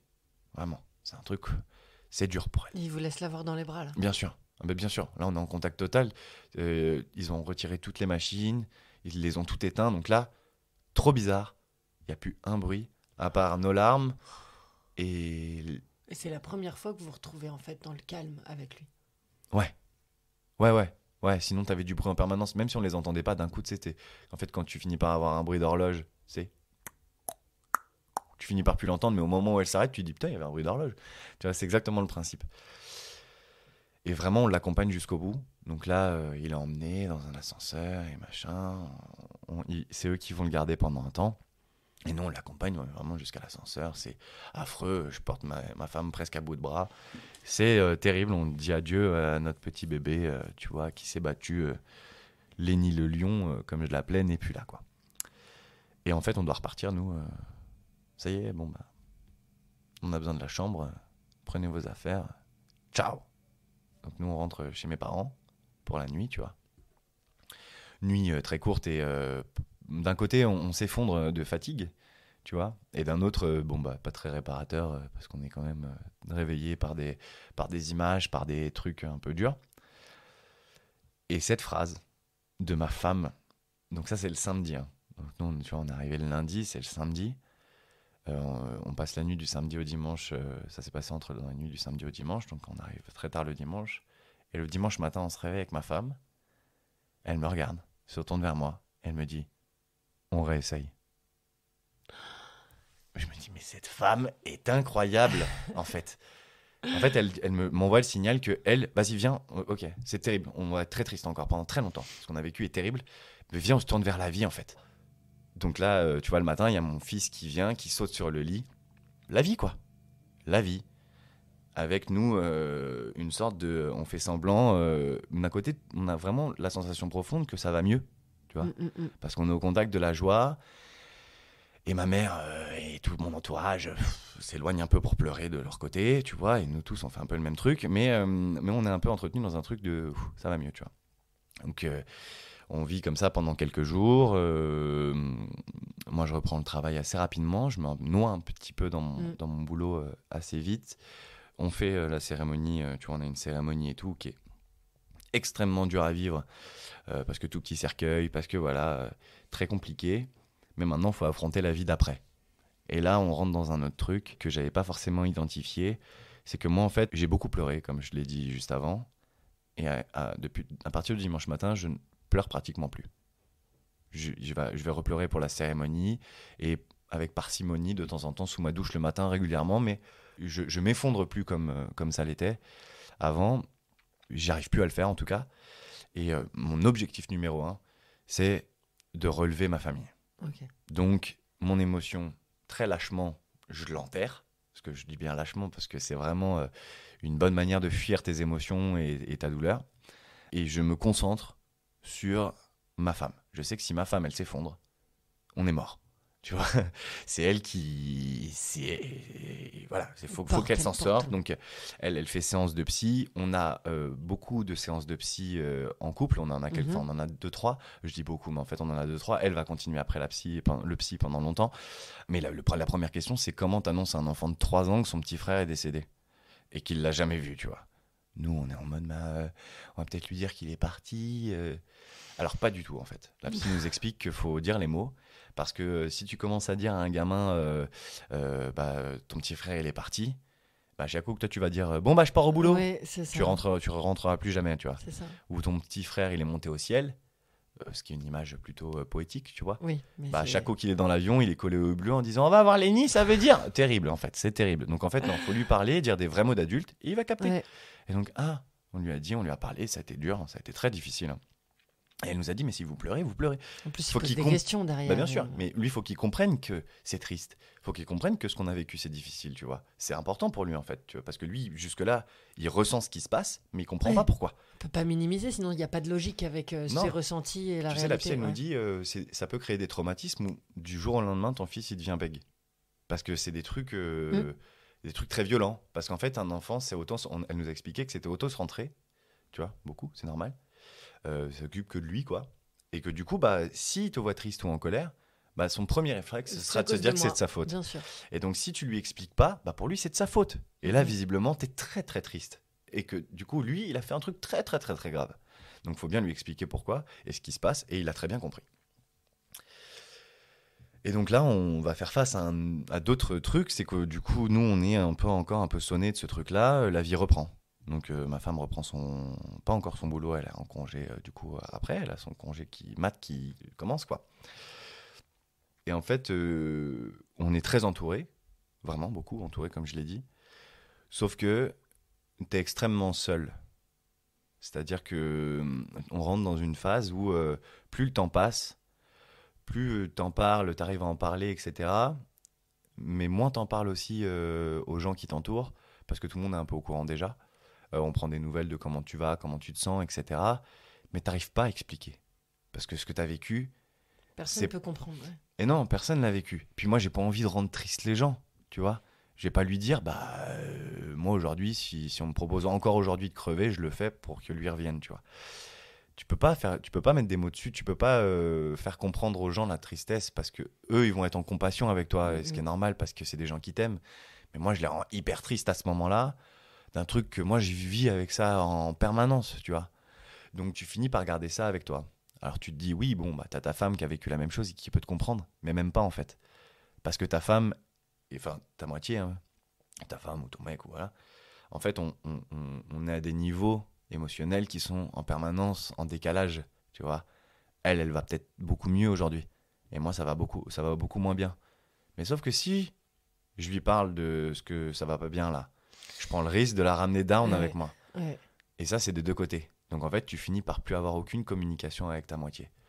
Ce qui fait que, ça je l'apprendrai plus tard aussi quand la vie m'a rattrapé, mais j'apprends qu'en fait, la grande majorité des couples qui ont vécu ça, c'est même pas qu'ils ne se séparent, c'est qu'ils explosent en vol. Très, très, très, très, très rapidement parce que ça coupe tout, tu vois. Tu finis par regarder et tu pourris de l'intérieur. C'est un truc qui te pourrit parce que faut savoir que tu te couches avec les images, tu te lèves avec les images en tête de ce que tu as vécu. Tu es traumatisé à vie.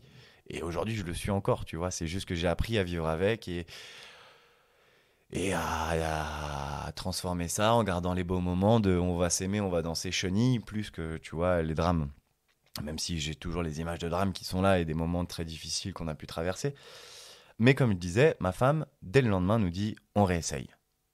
Et on réessaye. Rapidement. 1 mois et demi après, elle retombe enceinte.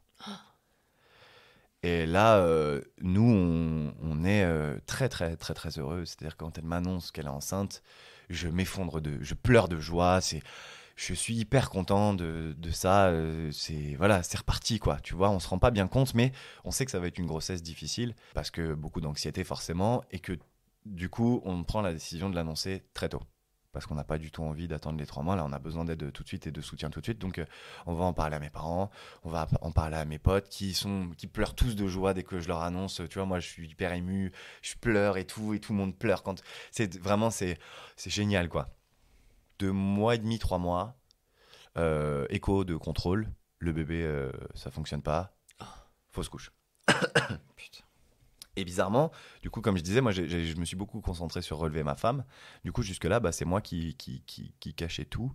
Moi, je rigolais. J'avais déjà repris le boulot, notamment avec Aux Éclats, pas mal. Avec l'impro, tu vois, mon travail, mon spectacle. Allez, c'est parti, quoi. Let's go. Puis en plus, on a un travail magnifique pour ça. C'est-à-dire que tu te mets dans la peau d'autres gens, donc fuir ton quotidien et lâchement fuir ce que tu ressens et ce que tu vis, c'est genre le taf parfait pour ça, tu vois. Tu te mets dans la peau de quelqu'un d'autre qui, lui, peut aller très très bien, donc c'est super. C'est ça. Et tu vois du rire, tu vois de la joie, tu fais rire les gens. C'est ça. Et du coup, ma femme, ça va de mieux en mieux. Elle, la psy, tu vois, ça y est, elle est relevée au bout de 6 mois, tu vois. Là, on est 5-6 mois après. Et elle, ça va déjà mieux à ce moment-là. Et c'est ouf. Mais la fausse couche, tu sens que ça la heurte, ça la chamboule un peu, mais ça va. Elle a le recul encore à ce moment-là, hein, de se dire, en fait, ça arrive à plein de femmes. C'est pas moi, là, pour le coup, tu vois. Elle arrive à se détacher de ça. Magnifique. Ouais. Sauf que moi, c'est chute libre. En fait, je me rends pas compte. Et j'arrive même pas c'est chute libre. Tu le dis à personne ? Net. Je le dis à personne. Et ça se traduit par quoi ? Des crises d'angoisse à répétition moi déjà, sur le moment, je pleure énormément. Je rentre et je me dis, mais putain, je vais devoir réannoncer à mon gamin de 3 ans que, en fait, qui lui fêtait le truc avec nous à chaque coup, tu vois. C'est-à-dire qu'il y avait le truc, tu vois, non, en fait, t'auras pas de petit frère ou de petite sœur là encore, tu vois. Ouais, putain, c'est long là, les gars. Tu vois, ils le regardent un peu en disant, mais vous faites quoi en fait avec les bébés, wesh faut les sortir, hein, faut pas jouer au foot avec, tu vois. T'as un truc un peu comme ça dans sa tête, je pense, tu vois, très détaché. Et moi, c'est vraiment là, à ce moment-là, c'est une trappe s'ouvre sous mes pieds, et youp, c'est chute libre. Jusque-là, je fuyais, tu vois, et puis d'un coup, je fuis plus, quoi. Et ça va durer un moment. C'est-à-dire que ma femme, lendemain, on réessaye. Pareil, on réessaye. 1 mois après. Tu caches que t'es mal, là ? J'essaie, je lui dis, elle s'en rend compte et elle est avec moi, elle m'écoute à ce moment-là, tu vois, mais je me rends pas compte à quel point je suis mal à ce moment-là encore. Hein. Tu mets rien en œuvre en tout cas pour. Ouais, c'est ça. Je mets les œillères, je dois aller jouer, allez, ciao, tu vois. On va rigoler et puis j'ai l'impression que ça m'entretient, tu vois, de ce truc-là. Je me mets des œillères, quoi. Je suis en train de pourrir dans l'intérieur, j'ai perdu pied, mais tout va bien, quoi. Et ma femme retombe enceinte 1 mois après. Là, on rentre dans un truc où j'essaye, moi, ça va toujours pas. Et j'essaye plusieurs fois de lui en parler. Sauf qu'à partir du moment où elle se rend compte qu'elle tombe enceinte, on part à Rome, on a un week-end en amoureux, tu vois. On le sait, vraiment la veille au soir avant de partir. Donc c'est un peu magnifique comme voyage, tu vois, un peu trop cool. Mais sur ce voyage, il y a une phrase qui va tout faire basculer dans mon quotidien.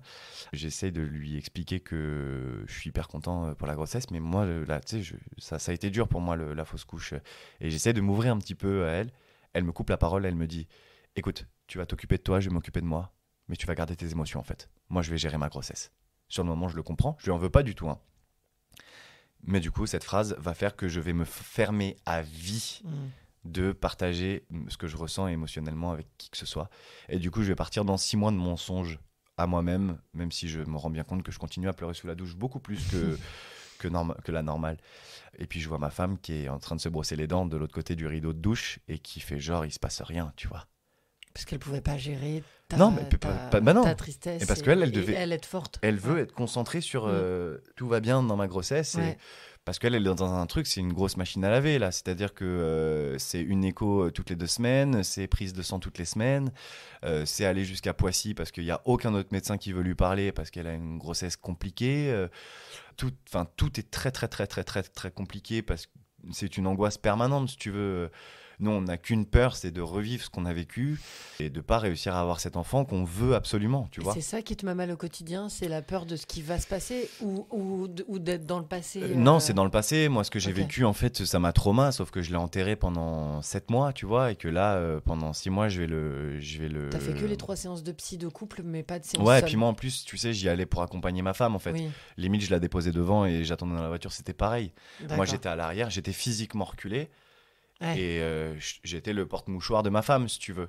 Mais moi, dans ma tête, c'est ma femme qui doit s'en sortir à ce moment-là. Sauf que là, je sens que moi, j'ai besoin d'aide et je trouve que des parois lisses. Tu vois, que des trucs où je peux pas m'accrocher. Dès que, tu vois, ma mère, par exemple, ça lui a fait beaucoup de mal. Même aujourd'hui, tu vois, si tu lui parles de Lénie, c'est quelque chose de très douloureux dans sa tête parce qu'en plus, elle s'en veut beaucoup. Elle l'a jamais vu. Elle ne fait que l'imaginer. Donc, quand j'ai essayé de me confier à elle, elle me dit non, moi, je suis bien dans mon imaginaire parce que je sais que c'est pire que de ce que j'imagine. C'est encore pire ce que vous avez vécu. Donc, laisse-moi, s'il te plaît, épargne-moi. C'est déjà terrible dans ce que je m'imagine, tu vois. Et puis voilà, il y a des je suis, ça y est, ça fait presque 1 an là, tu vois. La vie pour tout le monde a repris. Nous, ça fait 1 an que c'est compliqué. Mais si tu veux, je trouve pas. J'ai pas envie de remettre mon entourage dans ce truc de down en fait. Et t'as l'impression que t'es pas légitime à être aussi triste ? Ou non ? Ou tu sais Bah que si. oui, tu l'es ? Si, bien sûr. Et je comprends ce qui se passe autour de moi. Et puis, tu sais, je continue à bosser, je continue dans ma rythmique. Mais je sais que là, je suis en train de couler et de m'effondrer. Mais je trouve vraiment aucun interlocuteur. Si tu veux, je peux pas parler à ma femme parce qu'elle m'a demandé de pas le faire et je respecte son choix. Comme je te dis, je vais pas parler à mes potes parce que eux, la vie, ça y est, elle a continué. On a eu 50 soirées depuis où je rigolais, tu vois. Qu'est-ce que je raconte, moi, si en fait je leur explique que ça fait 8 mois que ça va pas ? Tu vois ce que je veux dire ? Mes parents, je peux pas leur en parler. Je suis seul. Je suis dans un no man's land émotionnel j'arrive pas à trouver d'interlocuteur et de porte de sortie. Et j'ai un plan. On me propose un plan pour aller jouer en Martinique. Tu vois, pour aller m'occuper d'une compagnie d'improvisation là-bas, tu vois. Et je pars, ça dure 2 semaines, je crois. Ouais, 1 semaine et demie, 10 jours, quoi. Bref, un truc comme ça. Et là-bas, c'est Pampe Up, quoi. Il fait beau, c'est vert, je suis avec un pote. C'est la fête. C'est la fête de fou et ça me fait respirer, tu sais, ça me change d'air. Je suis trop... Enfin, j'ai des moments où je vomis, hein, d'angoisse et tout. J'ai mes enfants, mon fils au téléphone avec ma femme et tout, mais c'est Pampe Up, quoi. Et au moment où je reprends l'avion pour rentrer à la maison, tu vois, là, j'étais sur un petit nuage et je prends conscience de la chute libre dans laquelle je vais. C'est-à-dire que je rentre chez moi, mais c'est-à-dire j'étais au 7e ciel, tu vois, dans un petit bonheur, soleil, farniente, super, musique, on va s'aimer, on va danser, chenille. Et là, je descends pour rentrer juste chez moi. Et en fait, je me rends compte que ma vie, elle est dans le noir depuis hyper longtemps. C'est-à-dire qu'avec ma femme, on ne communique plus que pour se dire c'est toi qui vas chercher le gamin ou c'est moi, tu vois. On est un peu là-dedans. Un peu plus, je rajoute, mais, oui, mais en tout cas, c'est un peu dans ce délire-là. Et on n'arrive plus, quoi. Et moi, je perds pied. pète un plomb, en fait. C'est-à-dire que dans ma tête, à ce moment-là, je me dis, je vais prendre mes affaires, je vais vider mon compte en banque, et ciao. Je pars au Bangladesh, perso. C'est-à-dire que je déconnecte, quoi. Là, c'est mon tour d'aller mal, surtout qu'en fait, le jour où j'atterris, ça fait 1 an pile poil que c'est l'anniversaire de naissance de Lénie, en fait. Voilà. Donc j'arrive, tu te rends compte dans quelle ambiance j'atterris. Mon avion atterrit dans les ténèbres, tu vois, en enfer directement. Il me dépose en disant, bon, allez, amuse-toi bien, tu vas avoir chaud au cul, quoi. Et là, je perds pied complètement, mais ma femme va mieux, elle, tu vois. Elle a eu son truc, et moi, en fait, je me suis pas soigné. Ça, c'est un conseil que je donne aux gens. Déjà, sachez qu'il y a des associations de parents qui ont vécu ça, qui peuvent vous accompagner tout au long de votre épreuve, en fait, de la tempête, quoi. C'est-à-dire qu'ils peuvent vous accompagner psychologiquement, ils peuvent vous accompagner en termes de matériel. Vraiment, c'est important de le faire parce que, comme je suis en train de le dire, en fait, on a du mal à trouver des interlocuteurs parce que, heureusement, il y a très peu de monde qui ont vécu ce qu'on a vécu, et que du coup, même si les gens essayent de se mettre à ta place, personne ne comprend vraiment. Donc en fait, très vite, tu te sens esseulé et seul.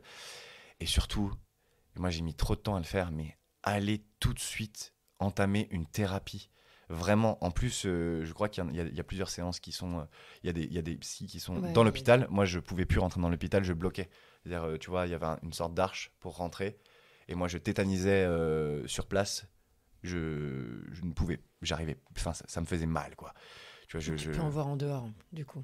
Et ouais. Et moi, du coup, je suis parti en voir une indépendante, mais j'ai mis du temps parce qu'en fait, nous les mecs, il y a un truc où il y a rien et personne qui te dit tu vas pas bien psychologiquement, bah, va voir un psy. Nous, c'est un truc où en fait la santé mentale, on nous en parle pas. Affronter ses émotions, c'est un truc on nous en parle pas, en fait. Et c'est un vrai putain de problème parce que en fait, on n'est jamais accompagné dans ce moment-là. Nous, on doit être fort, on doit jamais remontrer, t'as vu. Donc nous, on pleure pas. Je veux pas flancher, ça y est, j'ai perdu un bébé, tu vois. Mais en fait, il y a rien qui me dit à ce moment-là, et alors que c'est débile, j'aurais pu mettre 1 an à m'en rendre compte que, frère, va voir un psy, en fait, va te faire aider, c'est leur travail, tu vois. Bah non. Moi, je me dis, je suis solide, ça va y aller. Booba, frère, va voir un psy. Va voir gentiment un psy. Et du coup, j'entame une thérapie à ce moment-là, assez soutenue. J'y vais 1 à 2 fois par semaine au début, et puis ça va durer quelques mois. Et je me rends compte qu'en fait, je suis ravagé de l'intérieur, quoi. Ravagé de l'intérieur. Ça nécessite de prendre des médicaments à ce moment-là Non, je veux jamais. Ça, je veux pas. Okay. Je veux pas rentrer là-dedans parce que moi, je travaille encore à côté. Et c'est ce qui me sauve, en fait. C'est que moi, j'ai l'impression de m'exprimer, en fait, à travers ça. Je me dis, mais attends, frère, tu joues ton spectacle, tu joues pratiquement 3 fois par semaine, 4 fois par semaine, tu vois, t'es sur scène, tu as besoin de tout ton cerveau pour jouer, parce que je fais quand même de l'impro. Si tu prends du Xanax, gros, je suis pas sûr. Non, mais tu vois ce que je veux dire. Je suis pas sûr que tu vas pouvoir assumer ton taf et que c'est le seul endroit où je me sens bien. Donc, hors de question que je détruise ce truc-là. Et puis la psy, j'arrive à lui parler quand même, tu vois. Mais j'arrive pas à pleurer. J'arrive pas du tout à pleurer. Et séance après séance, c'est le truc où je commence à mettre le doigt dessus en train de dire, en fait, j'ai besoin d'exploser. J'arrive pas à le faire, je m'en empêche. Psychologiquement, physiquement, j'arrive pas à... Vas-y, quoi, lâche. Et en fait, elle va pratiquer un truc qui s'appelle l'EMDR. Ah oui, avec les yeux. Ouais, c'est ça, un truc cognitif, etc. Et j'arrive enfin à lâcher un peu, et ça va mieux, parce qu'avant, elle a essayé plein de trucs affreux, avec des questions, mais genre terribles. Vous vous souvenez de votre enfant décédé? Oui. Vous pensez qu'il est parti apaisé? Bah non. Que veux-tu que je te dise? Absolument pas. Donc en fait, c'est des trucs affreux comme ça. Et même là, tu vois, je te le réponds comme je t'ai répondu. Je lui ai dit, bah non, pas du tout. Tu vois. Mais je lâche pas. Et en fait, elle a réussi à me débloquer un petit peu. Et c'est surtout en fait ma femme qui m'a sauvé parce qu'à ce moment-là, moi c'était très compliqué entre nous parce que moi j'ai qu'une envie, c'est de m'enfuir parce que c'est de loin le plus simple. C'est-à-dire que pendant cette période, faut se rendre compte que je dépose mon fils à l'école, je monte dans ma voiture, je roule juste, et dès que je vois un champ, je fonce tout droit, je serre le frein à main dans le champ, je m'assois sur le toit de ma voiture en écoutant de la musique et je regarde des mouettes pendant 7 heures. C'est ça mes journées, tu vois. Je suis paumé. J'essaie de comprendre ce qui se passe, mais les émotions sont tellement affreuses. C'est celles que j'aurais dû affronter il y a 1 an. Et sauf que j'arrive plus du tout à comprendre ce qui se passe et à gérer mes émotions, tu vois. Et donc ma femme, elle s'en rend bien compte que ça va pas du tout. Et tout mon entourage s'inquiète vachement parce que là, c'est vraiment ça. Ils savent que tu consultes Ouais, la c'est psy même 2 fois eux par qui semaine. qui m'ont vraiment poussé. Tu vois, ma femme, Ok. elle m'a vraiment accompagné. Là, à ce moment-là, elle se rend compte que ça va pas. Elle est enceinte jusqu'aux yeux hein, d'une petite fille, on le sait maintenant. Mais moi, je comprends plus rien et j'ai qu'une envie, c'est de prendre la solution de facilité et de me casser. Comme je pense, ça arrive beaucoup, tu vois. C'est-à-dire Bien que sûr. les gens se fuient. En fait, c'est Ouais. juste le plus simple. C'est-à-dire qu'affronter un truc aussi difficile, non. Sauf qu'en fait, fuir, ça te rattrape juste 15 ans plus tard. Sauf que tu as C'est pourri ça. pendant 15 ans, donc ça te rattrape C'est encore ça. plus fort parce qu'en plus, tu dois assumer Encore plus l'absence envers difficile tes de s'en enfants et remettre machin. Ouais, plus c'est ça. difficile de revenir. Et ma femme, en fait, elle me sauve, quoi. Elle me porte à bout de bras et elle se bat pour nous. Et moi, je suis affreux, quoi. Je deviens la pire personne au monde, sans cœur. Je deviens horrible, en fait, avec toutes les personnes qui m'entourent, ou presque. Je suis dans les ténèbres et je comprends pas pourquoi les autres, ça va bien, quoi, en fait, merde. Et elle nous sauve. Vraiment. Elle nous sauve, elle me sauve. Et petit à petit, elle arrive à se raccrocher et à me prouver l'amour qu'elle me porte. Et voilà. Et là, ça va mieux. Voilà la partie très positive, c'est qu'après 1 an et demi de grossesse et de ténèbres, ma femme accouche d'une petite fille qui va extrêmement bien. Et voilà la partie rigolote de ce qui va se passer, c'est qu'avant l'accouchement, mes potes partent à Ibiza pour faire la fête. Moi, je dis, bon, bah non, t'es quand même enceinte de 7 mois et demi, 8 mois. Peut-être pas y aller, quoi, tu vois. Si, va, t'as besoin de souffler, va faire la fête, parce qu'après, de toute manière, quand elle sera là, Tu vas pas faire la tu vas fête. pas faire la fête longtemps. Et je pars, un peu sur un coup de tête, et je pars pour une semaine de... on va s'aimer, on va danser. J'avais un peu plus d'alcool dans les bords, mais 5-6 jours de fête totale où je lâche tout et je suis avec des potes, vraiment des très bons potes et tout, et c'est trop cool. Et je dois rentrer le jeudi, tu vois, j'ai un vol à 13h. Sauf que le mardi soir, ma femme m'appelle. J'ai des contractions. Ah, bon, moi je suis à moitié en boîte, hein. Donc t'imagines bien, je suis allô. Ah, Ouais, des quoi? des contractions. Ah, bah c'est génial, ma chérie. Je suis hyper content pour toi. Eh ben, j'avance mon billet. Je prends le billet pour arriver, bien sûr, le plus tôt possible. Donc, je prends le premier billet possible. Je m'en vais. Donc, tu vois, je raccroche et je vais voir tous mes potes. Bon, bah, je me barre demain matin. Qu'est-ce que tu dis? Ouais, je me barre. Bon, bref. Donc, je prends l'avion, je rentre et j'arrive chez moi le lendemain à 17h. Et ma femme avait eu des contractions. Ma belle-sœur avait dormi chez moi, etc. Au cas où, tu vois. Donc j'arrive d'Ibiza un peu de travers, la gueule de travers, tu vois, tout va bien, mais ma femme, ça va, elle reste allongée, etc. Mais les contractions, ça va mieux. On se couche le soir, tout va bien. Le lendemain matin, 7h30, elle perd les os. Dans notre lit. Bon, elle aurait pu mettre une petite bassine quand même. Je te cache pas que le matelas, Pas sympa. pas cool. Et branle-bas de combat, j'appelle mes parents qui viennent s'occuper de mon fils pour l'emmener à l'école. Et boum, nous, on part à Poissy parce que, comme je le soulignais juste avant, aucun autre hôpital ne voulait s'occuper de notre cas. Il y a eu des complications, plus personne veut te calculer. Ouais. Ouais, c'est ça. Comme Puis- les assurances, un peu. Ouais, alors que nous, on ne souhaitait que ça, en fait. On se disait, c'est trop stressant, en fait, s'il vous plaît, on veut juste un Oui. contrôle normal, en fait. C'est ça. Mais c'est parce que là, c'est trop dur, en fait. C'est trop dur. C'est-à-dire que chaque écho devient une épreuve. Ça rappelle trop de. Bah ouais. Et puis toi, t'as peur qu'on nous annonce un truc terrible, en fait. Donc, c'est très dur. Et donc là, je charge les affaires. Je suis un peu stressé, donc je dis à mon père, je vais fumer une petite clope. Tranquille, faut que je sois calme, tu vois. Tu vas comprendre pourquoi je te dis ça. On part en voiture, mais comme je te dis, Poissy, c'est un peu loin de chez moi. C'est surtout que c'est des autoroutes qui sont extrêmement chargées le matin. Du coup, c'est heure de pointe. C'est-à-dire que là, il est 8h, 7h45, 7h50 quand on part du matin. Donc là, la route est blindée. Et je suis à 160 sur la bande d'arrêt d'urgence en warning. Klaxon. Et je trace. Parce que ma femme, elle hurle de dingue. C'est-à-dire que le travail a commencé dans la voiture. C'est pas vrai. Donc là, ça fait une demi-heure qu'elle a perdu les Tu vas pas me os. dire qu'elle va accoucher dans la voiture. Attends. Et là, je bombarde, c'est-à-dire que j'arrive sur l'autoroute, bande d'arrêt d'urgence, bioum, je trace.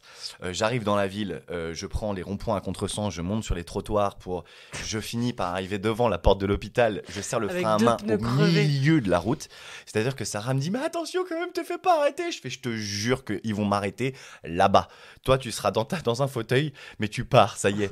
Moi, je ne m'arrêterai jamais. Tu peux me crever les pneus, je roulerai sur les jantes à vie. Écoute-moi bien, cet enfant va naître dans de bonnes conditions. Tu m'as entendu ou pas? Et je roule comme un taré. Je fais extrêmement attention parce que j'ai quand même pas envie qu'on crève tous les trois, du coup. Idéalement, Mais- si tu peux pas assassiner. Mais je bombarde parce que je comprends l'urgence du délire. D'ailleurs, merci à la dame du rond-point qui s'est rendue compte, qui a klaxonné en gueulant au début. J'ai ouvert ma fenêtre en disant ma femme est en train d'accoucher et qui a mis sa Encule. boîte. Ah, pardon. Et ça, elle a fini par se mettre en travers du rond-point pour me laisser passer. Donc merci à vous si vous entendez un jour ce truc-là. Reconnaissez-vous, vous aviez une scénique rouge. Immatriculé, FX. Et donc on arrive, tu vois, je garde la voiture au milieu de la route, vraiment, tu vois, le plus proche possible de la porte. Et on va à Poissy, urgence maternité. Ma femme fait 2 pas, contraction, 2 pas, contraction, 2 pas, contraction. Sans péri, c'est une horreur les contractions, ça fait extrêmement mal, surtout quand t'as perdu les os, c'est apparemment terrible de douleur. Et on arrive jusqu'à la porte, c'est une petite montée pour arriver jusqu'à l'hôpital, on arrive à la porte, elle hurle de ouf, moi je suis un peu en mode, bon, allez, on fait quoi? J'ai fait les prépas accouchement, mets-toi en position petit écureuil. Souffle, chérie. Ouais, bah non, pas trop, faut pas accélérer le travail, on va attendre. Et elle hurle. Un mec de la sécu m'amène un fauteuil, tu vois, elle met 3 contractions à s'asseoir. Et au début, elle arrive même pas et tout ça, c'est un peu chaud.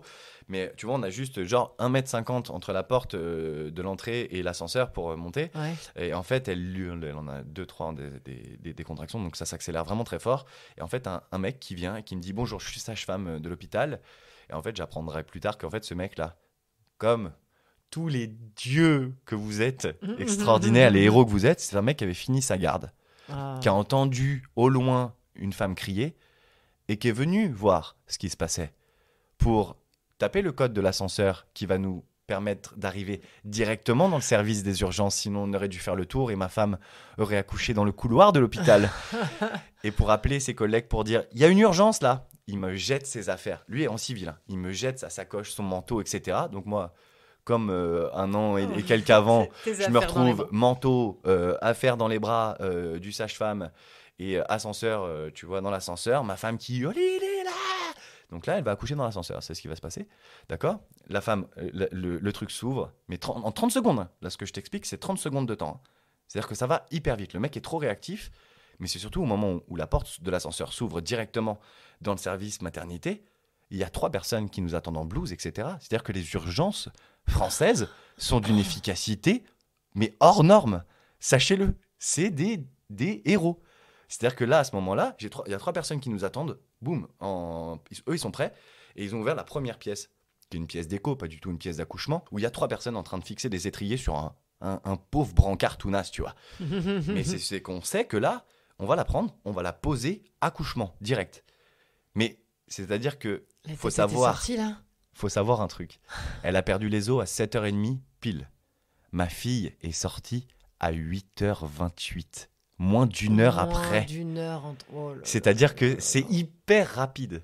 Rappelez-vous la petite clope que j'ai fumée sur le parking. Je te cache pas qu'à ce moment-là, je ne l'ai absolument pas dit à ma femme parce qu'elle m'aurait tué.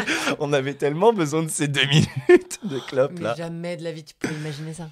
Maintenant, et une petite fille qui est en pleine santé et qui est, voilà, c'est notre bijou. Donc maintenant, on a 2 enfants, tout va bien. Mais on n'oublie pas qu'on en a eu 3. Et je ne l'oublierai jamais. Et c'est souvent mon fils qui nous en parle, bizarrement. Comme son petit frère Lenny, il nous le rappelle. Et c'est souvent ça. la joie, en C'est fait. souvent ça. Bah, parce que c'est la Ouais. vie, les enfants, Ouais. en fait. Tu vois, ça nous ramène à la vie. Voilà. Et aujourd'hui, tout va bien. Ma fille a 1 an. Mon fils va en avoir 5. Plus rien ne pourra nous séparer après ce qu'on a vécu. C'est-à-dire qu'on a réussi à passer les caps des 1 an. Une date à peu de choses près cruciale, d'après ce que me disait la psy. C'est-à-dire qu'en général, les couples qui ont vécu ça, ils explosent avant 1 an si ça doit se passer. Bon. Et si ça explose pas, c'est très bon signe. Ouais, après, c'est-à-dire que là, on a vécu le pire, on est passé au-dessus du pire, et maintenant, on vit dans la joie, alors qu'avant, on était dans les ténèbres, tu vois. Donc surtout, si j'ai un message à faire passer, c'est déjà merci à toute l'équipe des infirmières et même Dark Vador qui nous C'est a... un super hommage Mais pour c'est-à-dire que les infirmières te portent à bout de bras toute la journée, tu vois. Elles te relèvent en permanence. C'est-à-dire qu'elles ne sont pas que là pour les soins, c'est 10% de leur travail. Les 90 autres, c'est psychologie, positivité. C'est des gens extraordinaires qui courent pour sauver des gens et qui ne vivent que pour ça.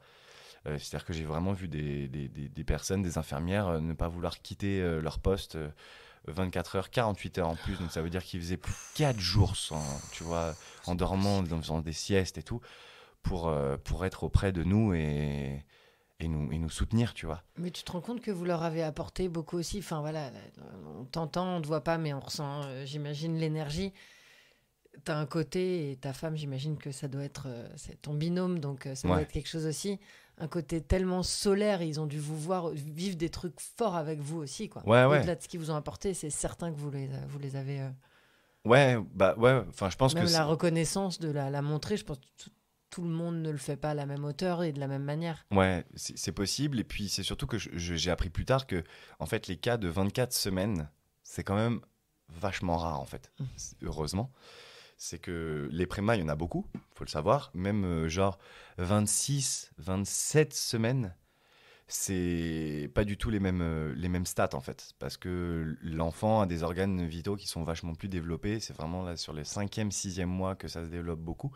Du coup, c'est assez crucial, mais ça a été fou de vivre ça. Parce qu'aujourd'hui, bon, j'ai toujours eu un peu de mal avec les cons en général, mais aujourd'hui, même les gens qui se plaignent beaucoup pour pas grand-chose, tu sais, c'était un moment où, ouais, frère, gros, t'as la vie, quoi. Vas-y, avance, tonton. Avance. Parce que, ouais, le jour où ça te tombe dessus, tu vois, faut être capable de voir le positif. Et si tu passes ta vie à te plaindre, là, si tu te morfonds, la remontée, elle va être dure, quoi. T'as un truc où, vas-y, faut y aller, quoi. Puis, enfin, laissez pas traîner les choses, quoi. Faut vraiment aller en parler, trouver des interlocuteurs, parce que des fois, c'est dur, quoi. Le côté solitude, je pense que 6 mois, je l'ai vécu, et ça a duré, je t'ai dit, 6, 8 mois, tu vois. 6 mois, je l'ai vécu, où tu trouves personne à qui te confier. En fait, en vrai, c'est terrible, quoi. C'est terrible, parce que tu passes ta vie à rire avec des gens, mais toi, au fond, ça va pas. Et tu mens à tout le monde en plus, donc t'es hypocrite. Tu sais, t'as un truc un peu comme ça, de culpabilité et tout. Donc, allez voir des psys. Même, surtout les mecs, en fait. Parce que les filles, vous allez être redirigés vers ça, et tant mieux. Mais les mecs, franchement, faire un bilan à 30 piges, ça devrait être pris en charge. Exactement, ça 30 devrait piges, être 50... obligatoire. Mais on aurait beaucoup moins de crise de la quarantaine, en fait. Les mecs, Tout le monde ou devrait cinquantaine. passer par là, ouais. Parce que les mecs, ils se rendent compte...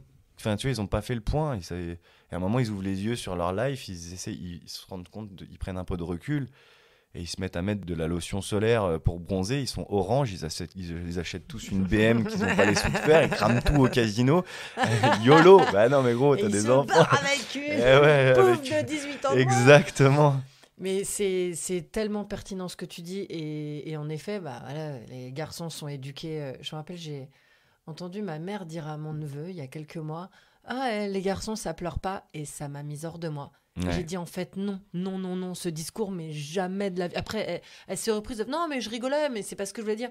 J'ai en fait, non, c'est à cause de ces phrases comme ça, c'est à cause de ces conneries-là que les mecs ne peuvent pas assumer de pleurer, de dire je vais mal, de demander de l'aide, d'aller voir un psy. Après, j'ai l'impression que ça évolue vachement, ça évolue très vite, ça. Ouais, ça évolue de plus en plus parce que je pense qu'on a mis le doigt dessus. Ça évolue beaucoup, ouais. En fait. Et maintenant, c'est super, ne serait-ce que que les gens puissent dire, voilà, là j'allais mal, là j'ai fait une dépression, là j'ai dû voir un psy, et maintenant, alors après c'est peut-être parce que je suis tellement plus sensible à ça, d'entendre de plus en plus d'histoires que je les remarque, mais j'ai quand même l'impression de plus en plus d'entendre des hommes qui disent j'allais mal et j'assume, et justement faire le bonhomme, c'est le dire, l'assumer, faire en sorte que ça aille mieux, aller consulter. Ouais, mais faire le bonhomme, en fait, c'est le truc le plus lâche, en fait. Ouais, c'est bien. Ouais. La vérité, c'est ça. C'est que enterrer ce que tu ressens, c'est le truc le plus lâche que tu puisses faire. Donc, c'est l'inverse d'un bonhomme, en fait. Tu vois ? Tu veux être courageux ? Bah, affronte comme ma femme a affronté, tu vois ? C'est-à-dire de plein fouet. Moi, j'ai vu, je te jure, hein, j'avais l'impression qu'elle était face à une tempête de sable. Elle est incroyable. Et elle était droite, et il n'y avait rien qui pouvait la faire flancher. C'était un truc, elle est d'une force extraordinaire. Je ne suis pas très objectif parce que je suis très amoureux d'elle, mais quand même... Tu vois, t'as un truc où... Non, mais là, on sent la force mentale, Ouais. la force physique. Ça se finit sur Puis le bon, sans péril. j'épargne, elles, son passé aussi, qui de base n'est pas simple, tu vois, elle part pas du même point que moi, si tu veux. Donc, putain, ouais, moi, elle m'a choqué ce truc-là. Et puis, elle a encore trouvé la force un an plus tard de me porter, et d'aller me chercher, et de me sauver, tu vois. Ouais, c'est ouf. Si effectivement, comme tu disais, je Ouais. faisais le connard, j'étais insupportable, j'étais désagréable. Si à ce moment-là, elle avait dit, bah écoute, si c'est pour être un connard et pas être à Ouais. mes côtés, ciao. Mais en fait, il y avait un truc, c'est qu'elle avait entrevu la douleur que je supportais depuis un moment.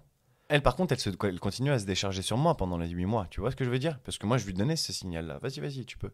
Tu vois? Et du coup, bah, en fait, moi, j'avais la charge émotionnelle de la famille depuis un an. Sauf que moi, j'avais perdu pied, je m'en suis pas rendu compte et je ne pouvais plus l'assumer. Mais je continuais à assumer le truc parce que je suis un bonhomme et que vas-y, t'as eu. Et sauf qu'en fait, elle a switché de mode total. Elle était encore en mode occupe-toi de toi, je m'occupe de moi. Sauf quand elle a entrevu ma douleur. Dès elle a vu où j'en étais en termes de douleur et le mal qu'elle m'avait fait, bah cherche pas. Là, il y avait plus de occupe-toi de toi, je m'occupe de moi, c'est on s'occupe de toi à 100%. Et du coup, c'est ça qui a tout changé. Elle a été C'est capable de déceler et puis de s'en rendre compte, tu vois, quand ça devient ton quotidien, c'est dur de se rendre compte qu'une personne te ment depuis longtemps, tu vois. Faut l'assumer, quoi. C'est compliqué. Et elle a été extraordinaire avec ça. Voilà. Je sais pas si chronologiquement j'ai été bon dans l'ordre et tout. Il y a plein de trucs. Si, on voit que. Je voulais pas vous donner. Il y a plein de détails sachez, hein, il y a plein de détails que je vous ai pas donnés. Il y a plein de jours que je vous ai épargnés, mais ça servait à rien d'aller. Mais c'est normal. Trop Et loin. c'était très clair. C'était pendant moi, j'avais pas du tout l'histoire, les détails, et c'est waouh. Il y en a peu qui l'ont eu. Hein. C'est fou. Mes et parents ne l'ont pas. Enfin, tu vois, je te dis vraiment, il y a C'est peu de gens à qui c'est ouf. C'est pour ça c'est ouf que je fasse ce podcast parce que il y a peut-être 3-4 personnes autour de moi qui connaissent autant de détails. Je sais pas du côté de ma femme, mais moi je pense que ouais, j'en ai 3-4 maximum. Tu vois, les autres ils savent ce qui s'est passé globalement et des événements un peu marquants, tu vois. Mais je suis jamais rentré dans les détails parce que je pense qu'il y en a peu dans mon entourage. J'ai pas envie non plus qu'ils en fassent des cauchemars, tu vois. Oui, qui se torture avec ça. Mais Bah, tu sais, c'est mon fardeau. Ça va vraiment, vraiment aider du monde. Moi, la première, ayant ma cousine est enceinte de jumeaux, elle a perdu un des deux. Force à elle. Et en fait, tant que t'as pas entendu, comme tu l'as fait là, en détail les étapes, c'est hyper dur. Parce que pareil, le côté fausse couche, ce que vous avez vécu aussi, on en a tellement entendu, on en entend beaucoup.